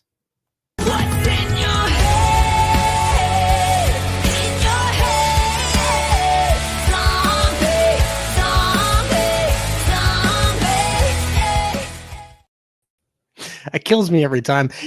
Did I not catch that he's like yelling at me that he doesn't suck? Like, yeah, you didn't. That's what's so funny about it is that like there's every time that I play these, there's something hidden in each of these, depending on because like we have like the banners and stuff going. Yeah. You may or may not see the actual hidden. It's like what are they called? Easter eggs. I'm gonna put Easter eggs in these videos now. Fun story. The first couple times I called in, I was doing the same thing in the background here, but I just decided to blur the background. Fun little thing for you guys. I had to rewatch the episodes to find out what you were putting. You're gonna have to. Oh dear. Stop giving me homework, Ed. Oh, this is more Easter eggs for What are you thinking when you're drinking? Tell me everything. Oh man, what am I drinking? I'm drinking a 0 sugar cherry Coke. That sounds awful. It's pretty good. Yeah. It's guilt-free, come on. Cherry Coke's not bad. Yeah, cherry Coke's good No, time. it's not Coke my- Zero is kind of my jam. Like cherry flavor things is not my jamborees. Oh, there you go. No, you like cherries. I like actual cherries. I don't like cherry flavored things. It's fair. No, But what am I thinking though? Honestly, Penta, let's go. Yeah. Like, how good was that? Like the whole shebang. Him doing his little like tiptoe through the tulip Scott Hall walk with the fire and the music in the background. Listen, okay, stop right there. That is literally how I enter our house at night when I go out there and smoke. And I don't want to wake Jackson or don't say his name or he appears, but he our shall be sleeping. children. Our fur children. I don't want to wake them, so I literally that is exactly how. And I'll probably do a drop of this, like how I enter the house secret, like stealthily to try and get into the bed or the bedroom at least. That's how. It actually reminds me too, also of La Parka. Yeah, it's fair. I was gonna say that's actually how I walked into work today late, just tiptoeing in. Exactly. No, but really, I mean, everybody else has said it, and I'm just gonna. I mean, I said it in the chat earlier. I'm just gonna echo the sentiment. That's how you debut somebody. He felt like a big deal. If you didn't know who he was, you knew who he was by the end of it. Big fucking deal. And I don't even care that like he ran long with whatever the promo was at the end. Absolutely great. Mm-hmm. Like, how do you run long when the program can go as long or as short as you want? Listen, that's what I was saying. That I'm like, how do you like? They're allowed an overrun, and the overrun is however long you want because we paid you $5 billion. Like that. Honestly, that was my only gripe with the first episode. It was weird that like everybody and their mother were just like dropping to their knees and blowing the Netflix execs. It's like, what are you? Like, I get it that like, hey, cool, we're on Netflix now, but everybody was just like, oh, look, and there's this Netflix exec. It's like they paid you to be here. Yeah. What are you doing? Do the thing that they paid you for. I need more Travis Scott smoking weed in the crowd. That's the that was hysterical. I forgot about that. Like, how could you forget? That's the best part of the night. You kidding me? Like, and he's walking by children. Yeah, he's talking by children. They're all yeeting. Like, let's go. And he's like blowing it in their face. Yeah. I didn't know what to like. I was like, so we're not changing the rating though, right? But we're blowing smoke in these kids' faces. That's cool. He definitely wasn't smoking weed. 100% wasn't smoking weed. I love that Triple H at the press conference afterwards was like, I'm glad that Jay just said no. No, it was real good. I absolutely love, like I said, love the Penta debut. Absolutely fantastic. I disagree with Lisa. I thought the opening was great. Give me more Punk. But you honestly, you can give me 3 hours of Punk just sitting cross-legged in the ring talking about God knows what. I'm here for it. But I lost my shit when he's looking down the camera and he's like, John Cena, I could see you, and I have for years. I'm like, oh, let's fucking go. Let's fucking go. Yeah. I'm all in. Like, I don't care. I don't care what you do now. And then they brought out Seth. I'm like, this is great. They brought out Drew. I'm like, this is great. Like, I'm interested in the Rumble. I have no idea who's going to win. I have no idea what you do. I have no idea how to fantasy book any of this. Yeah. Which is great. Like, I want more. I want to watch things and not be able to call it, because more times than not, depending on what it is, it's a little bit of a bummer. You call something a mile away. I know. I really love that line from him. And I get in two minds. I was like, all right, it's the typical Raw promo. Everyone comes out and says, I do a thing and you do a thing. I'm in the Royal. That was like, I've seen you and I've seen you for years. I was like, like we talked about Punk got us back into wrestling. I was like, Punk is my. Again, I felt like when watching Punk South, it was just like the guy that got me back, the guy that got me to stay, or wrestling, and it's like, but it feels like a stacked Rumble. Absolutely, and I love everything they're doing with Cena right now, and I know he's only been back, the 1 week, but even last week's promo when he pops up and like I'm gonna kind of put him like, I think the three of us, everybody in the chat at some point just was sick and tired of John. Absolutely sick and tired of Cena. We're really tired of the LOL Cena wins. And he even joked about it that he was like, I got tired of that. But like seeing him show up and him like cut this almost like Superman promo where he's like, he really is embodying that character, right? Where if he got the torch and was supposed to be like another Hogan, he is that guy. Yeah. Hulk Hogan's a piece of shit. Fuck that guy. Less icky. But listen, wait, hold on. You brought it up. Hulk Hogan is loved by everybody universally. Now, I will admit, I heard a couple boos smattered across the crowd, and I'll be honest, I had no idea the people in LA hated Jimmy Hart the way they did. They took one look at him with his stringy hair, stupid sunglasses, and the way he was half-assed waving that flag around, and I should have expected it. Daddy! Well, honestly, my favorite part of that Hogan segment, like I didn't realize until after, like, I caught stuff from the crowd where they were chanting "fuck you, Hogan" before he got a chance to even say anything. Yeah. So like let me tell you something, brother. And they start booing him. You can see the light die in Jimmy Hart's eyes, and he's wearing sunglasses. I know, poor, but just I'm here to do a thing. Like, he just like I felt like he waved even harder. He's just like, he just wanted to do anything but be there. That guy gained so much muscle mass from that 60-second spurt. Yeah, like he probably went backstage and needed a defibrillator. Went backstage and wanted to die. He's probably like, this would probably be at least the logical way out of this. At least something. Somebody give me a gun, Daddy. Just gonna put it in his mouth. It's terrible. Holy shit. Fuck that guy. Fuck that guy. Oh my gosh. Oh god. Ed, unbelievable. Absolutely terrible. Ed, what else you got for us? I mean, listen, if the internet's to be believed, what do you do with Malachi Black when he pops back up in WWE? Oh, we talked about this earlier. Nick wants him back to do a thing with the Wyatt. I was like, I hate that immediately. He needs to go for a belt. If the way you're presenting Cody going from you to them to you, being a champion, and then you do the Penta thing. I know it's fucking recent, but fanfare as fuck. You can't have him come in and doodle with the Wyatts when they're not doing shit. Go after Braun. Go after Shinsuke. I'm not saying right away. Gunther. Like, he needs to come back and do a belt. Like, he was like, him and Andrade and their NXT stuff. I know I loved Selena giving him the Hurricane Rana because I know they're together in real life. But, like, you can't have him, like, dick around in some bullshit.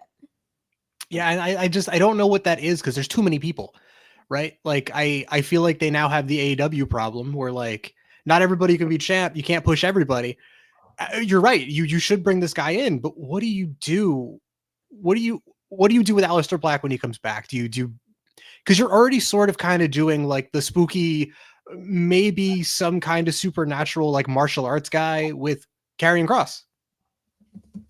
Like he's already kind of occupying that space with like his moveset. And I know, see, we as fans can say moveset, but wrestlers should not, I guess. You're not, take that dirty word out of your mouth right fucking now. Like, you could have two. To me, it's the darker character. That's the whole thing. Like, Karrion Kross is not a dark character. He's a guy who's like, Karrion Kross reminds me more. They never did anything with it. Remember Roddy Piper was with Sean O'Hare with the Devil's Advocate? It reminds me more of that than it does of like a dark character. What Karrion Kross has been, the whole time. Yeah, that's what he's been saying. That he took a little bit of that. It's a little bit of that. It's a little bit of something like The Undertaker. It's a little bit of like David Lynch directing. So like, you've ever seen like Mulholland Drive or like Lost Highway, it's very much like there's something, you just don't know what that something is. And that's intriguing to me, but I feel like that's the same kind of mysticism. I think mysticism is a good word. I feel like it's the same kind of thing that they were doing with Alistair before he left. And that's, I guess, what they're doing with the House of Black, but they haven't done anything with the House of Black, period. Well, I think, because again, I'm not your guy, buddy. I'm not your buddy guy. And like, Goodbye. I love you. I didn't. God, Kenny's so cringe. That's how they treated them in AEW. Again, we're going down this rabbit hole. I want AEW to be so good. I hate everything that comes out their mouth. Yep. But then have Julia manage. Also, I want her to have all the things. Yeah. We don't need Malachi Alistair. Have her be HBIC. Yep. And they move on. I Absolutely. don't necessarily want that. But if he's going to go back, because like we were talking about earlier, how pandemic happened, he got let go, but then he came back, and then he was on SmackDown wearing his Jeffrey Dahmer glasses, talking about like his dad was a piece of shit. And then it seemed like very culty. Like, are you going to go back to that? Or is this going to be like amalgamation of like what that was supposed to be and House of Black? But then you got the Wyatts, and I don't want him. And I feel like him versus Bo Dallas, Taylor Rotunda, Uncle Howdy is going to be awful. Not if you give enough time. They're both very sound, very technical wrestlers. The characters that they currently should be in, I think someone's going to have to lose, and that supernatural person's going to look like shit. Yep. I don't think either of them can take a pin. The Undertaker fought Kane and beat the shit out of him. Undertaker! It's fucking Mark Holly. He was sucking Vince McMahon's dick. Like, suck Rest in peace. And Nick, listen, it's the Undertaker. He was digging holes and taking souls, all right? You cannot compare Undertaker to any of the undercard or any of the current talent. What do you mean? Like this, Papa Shango. Again. Throw that out there. Yeah, Daddy Shango? Murder him. Technically, Mordecai was in the mid-card. No, you can't. It's two different eras, two different schools, two different things. You can't compare. And I think, honestly, right now, there's a little window for, like, mysticism, spoopy, supernatural stuff. But I kind of feel like it's getting closed again because of how terribly they're doing the Wyatt Sicks. I don't want to say terrible because I feel like that's too strong a word. They knew they knew they booked themselves in, like they wrote themselves into a weird corner doing anything creative with them on Raw. And I don't think putting them against the Final Testament was a bad move, but I feel like that was like both of them needed a win. And like you just said, you don't want either of them to lose, and someone has to. So moving them to SmackDown where they just get fresh guys, hell, you could put them up against anybody now and just have them steamroll. And really, I don't think it'd be a bad idea to have them steamroll a couple of guys that they're not doing too much with, and then put them up against the new Bloodline. Yeah, I think that's probably where we're headed, sadly. I mean, just like, I was hoping, it's a WrestleMania match, but it seems rushed, but maybe 2 months. Yeah, it's a WrestleMania match, but not this WrestleMania. I think Uncle Howdy needs a couple of wins under his belt to establish him as a threat. I want the rest of the group to just do more things to establish them as a threat. Like I want them established. And I feel like their debut was the way to do it. And then they just didn't follow through. Yeah. I really what I want to see, I want a payoff for the Postman Pierce stuff. Agreed. Yeah. But like, there's no one on SmackDown. Like, there's not affection. You're having like fight just the Bloodline, or the Street Profits, or like if you're doing like a tag team stuff. There's nobody. There's like, I don't really want them to feud with anybody. I just want them to get wins. I want to see Bo Dallas wrestle solo matches. I want him to get his legs under him as like if he's leading this group. I want him to look like a leader. Yeah, 100%. I bump around for. I don't have everybody. I don't have faith that they can pull that off. As much as we want them to. Well, we shall see. Ed, before we let you go. Yeah, I got you. In the good times and the bad times, the thick and the thin, the ups and the downs, then, now, and forever. Fuck Hulk Hogan. Oh, fuck Hulk Hogan. Wow. You broke out a different one. We weren't expecting that. I honestly kind of expected something else. I expected this. Yeah, Darby Allin sucks.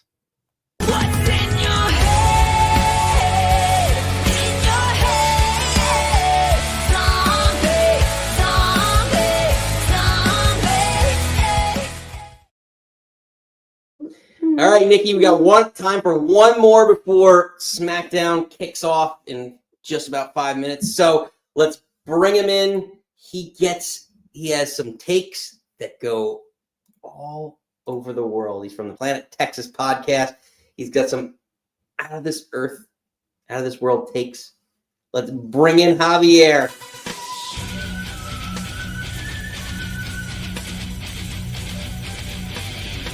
Stand by to beam us up.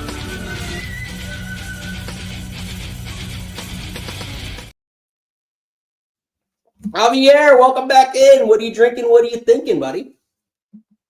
I'm drinking some whiskey and some Coke. What about yourself? Cabernet, red wine, and Nikki's drinking Tortitos and cranberry. Yeah, I gotta warm my body up before this cold front comes in Texas and all hell breaks loose. Hey, welcome to the Northeast. You don't know cold, babe. So what do you think you're drinking here? Or what are you thinking, Morgan? We know what you're drinking. And Nikki, we need Roman versus The Rock for the Ulufala. We need to fight over some jewelry. Apparently they said it's not going to happen. I want it. Apparently, Rock, we all want it, but apparently Rock is not ring shape. What's ring? I think he's going to do it. Let's say again. I think he's going to fight. I think we're going to see Rock versus Roman at WrestleMania. I feel like it's going to happen, but not this year. Because I don't think the buildup is there yet. Like, it's still there. Like, you could do it, but it's a waste not having, like, he put the Ulufala around him, right? Like, it feels like there's not enough of this, like, the theatrics behind the scenes to like preface what's going to happen this year. Like, I would love it. I still think it's going to happen, but I just think this year, yeah, like, and to your point about like ring shape, like The Rock's ring shape is still like even like 50% of what The Rock's going to do is going to be better than 90% of what everyone like. I think The Rock's 50% is probably going to be better than John Cena's whatever he does this year. I think you're out of control, but go on. You think The Rock is phenomenal. He's phenomenal in the ring. Yeah, He's a great athlete. Because he was on Jimmy Fallon, late night with Jimmy Fallon, and he was like, I'm not in rim shape. And Jimmy Fallon's like, the fuck? Like, you're muscular. He's like, it's very cardio heavy, and you're hitting the rope. Being in shape and looking good is very different than the cardio and hitting the things that you have to do. You're getting slammed on a fucking 2x4 and going into ropes that are fucking hard as shit. No, that's fair. There's different, but again, I still think that him in general he's going to be better than 90% of the old timers, whatever you want to call it, that are going to come in. That's just my opinion. But I digress. Javier, what else you got what do you think? And also, I also wanted to bring in my 2 cents about this TNA WWE multi-year deal. I have a real good feeling that TNA is going to end up on the USA Network. That'd be interesting. I don't think. See, here's the thing that it's like USA is a really big. It's one of the major networks. So like, I don't know, like if they were to get a deal like that, I don't know that they're still a big enough name to get that type of deal. Like, I think it's going to be more like like I would think more like something like FX or like maybe well, CW is already like acquired, but like FX seems like a little bit more. Maybe even like MTV, believe it or not, like might be more the speed of what TNA is looking for. Like not a huge network, like not a broadcast network, because USA is considered, I would consider that a broadcast network. I think they are. And like, I don't think they're gonna get on a broadcast network because they don't have the connections. They never really have the connections to do that. But like a subsidiary channel, like MTV is not a broadcast network channel. Like FX is kind of a subsidiary channel of like Fox. So like that, all that, I could see them getting a deal with that. USA just seems so mainstream that I don't know, maybe at like 1 a.m. you could see it, but like in terms of a legitimate deal that could give them the exposure that you'd want, I don't know that USA would offer that versus like FX or some other like minor channel that could give them maybe a primetime spot. Well, I mean, look at it like this. Look at it like this. When I was trying to explain to my friend, we just did a show Over the Top. You know who he is. And I was explaining to him, like, let's say WWE wants $100 million. You know, they want $100 million like per year, whatever number it is that you want to insert. So what if the TNA goes? Because they're already aligned with WWE, so you're going to get WWE talent regardless.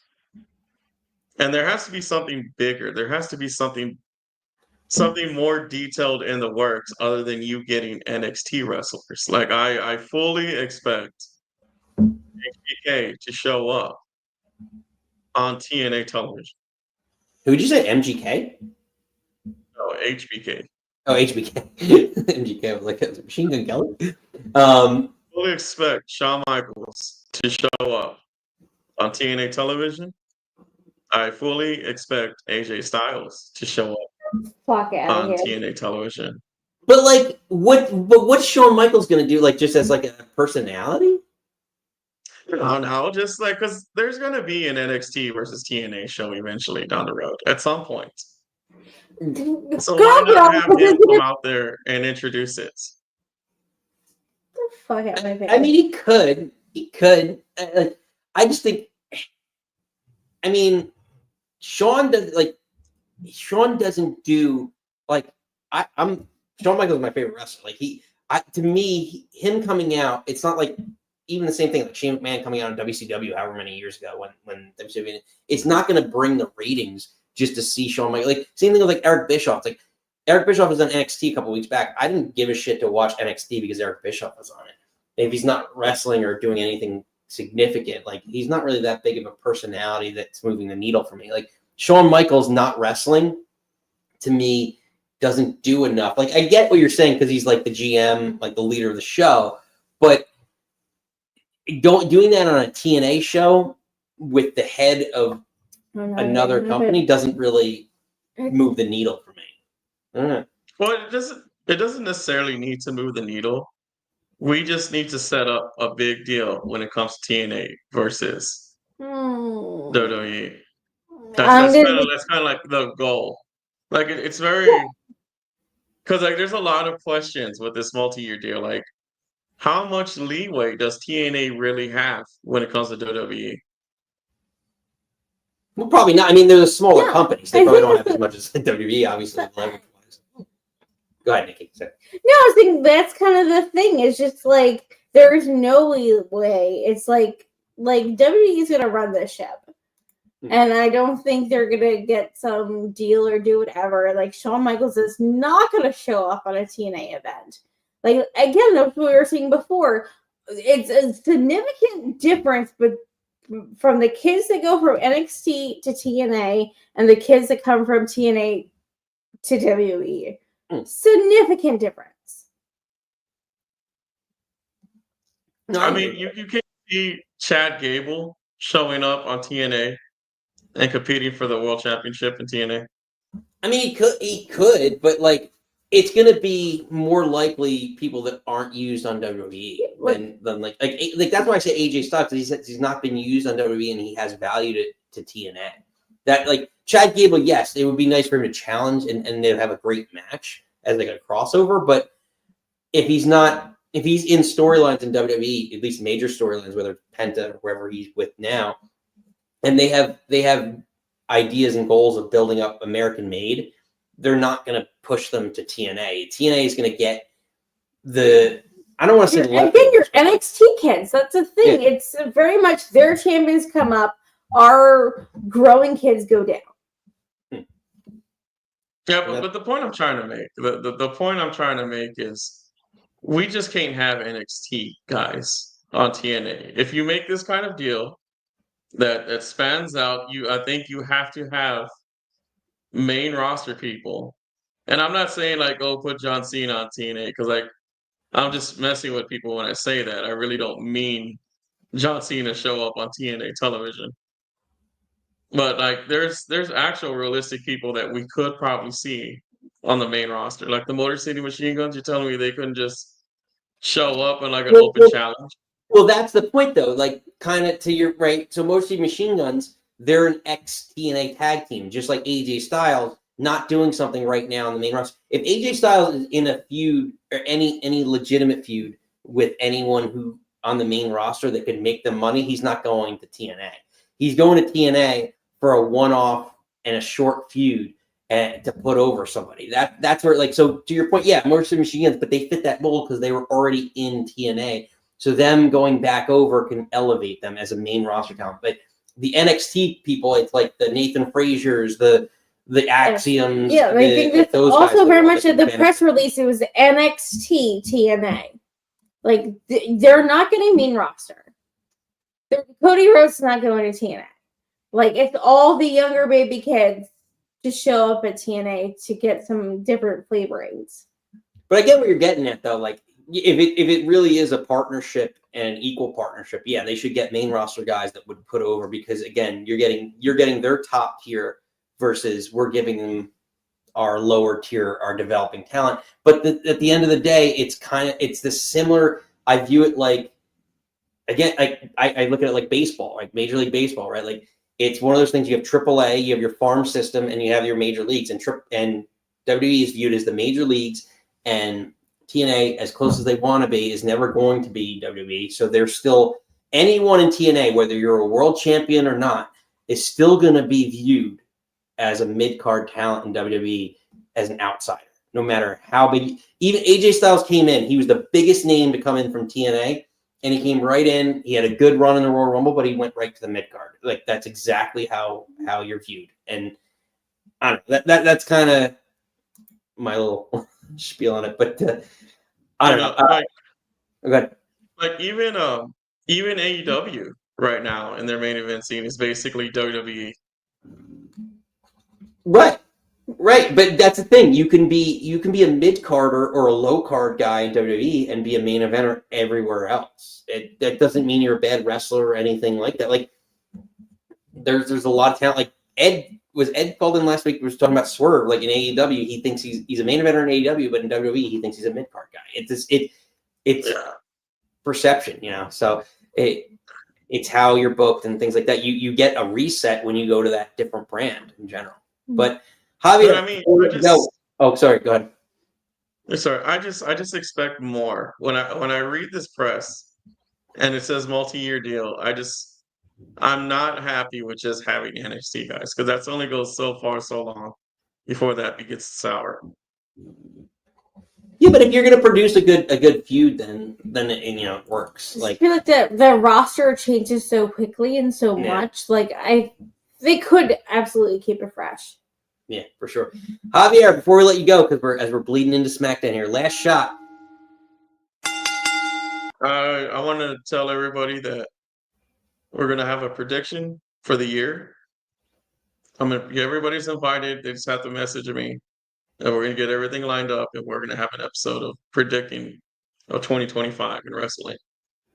So if anyone wants to be part of it, anybody that's part of the Ncwhh Wrestling Happy Hour, just give me a message, and then we'll link up, and we'll get something ready. Sounds good. We'll predict 2025. I'm looking forward to it. Ladies and gentlemen, Javier, pleasure. As always, we'll see you next time. Planet Texas Podcast. Ladies and gentlemen, Javier. Bring him in to give him the little. But yeah, another great show. Okay, we did it. We did a thing. We did another thing. We did another thing. We made it through. Let me get through any last comments here. Ed's chiming in. Baron Corbin's going to be Bloodsport. That'd be interesting. Baron Corbin's been booked a lot lately. He's at GCW too. He should have been bigger and better, because he's such a protected moveset and such a beautiful moveset. And we're not allowed to say moveset. But goddamn. Yeah. Ed agrees with me. He said if you're a TNA champ, you're viewed as IC champ at best. No, that's kind of my Well, we'll see.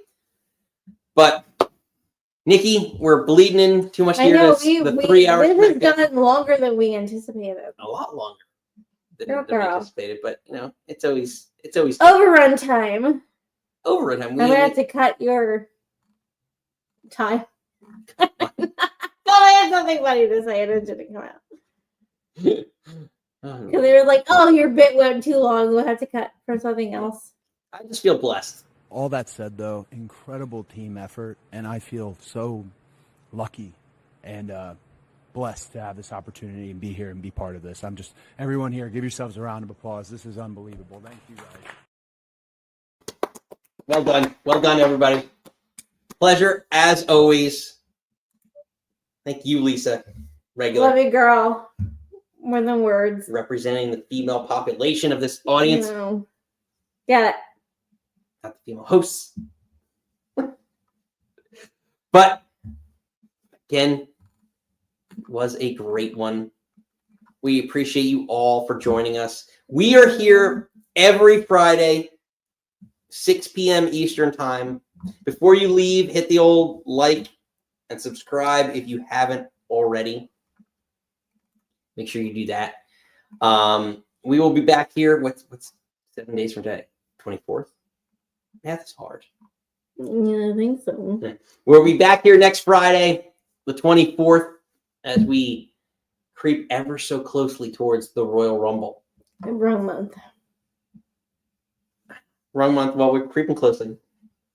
The 32nd of January. Yeah. Steven likes to say. But let's let Triple H take us out. It's been a pleasure. Thought we had a spectacular event tonight. Very excited that so far everybody seems to have come out unscathed. Banged up, bumps and bruises, but nobody seriously injured, which I always hold my breath on these events. You want to see people have the best outing that they can possibly have and make memories, but do it safely. And we were able to do that tonight. Able to do that tonight in the last couple months without incident. Well done. Well done. So until next time, you do not have to go home. But you can stay here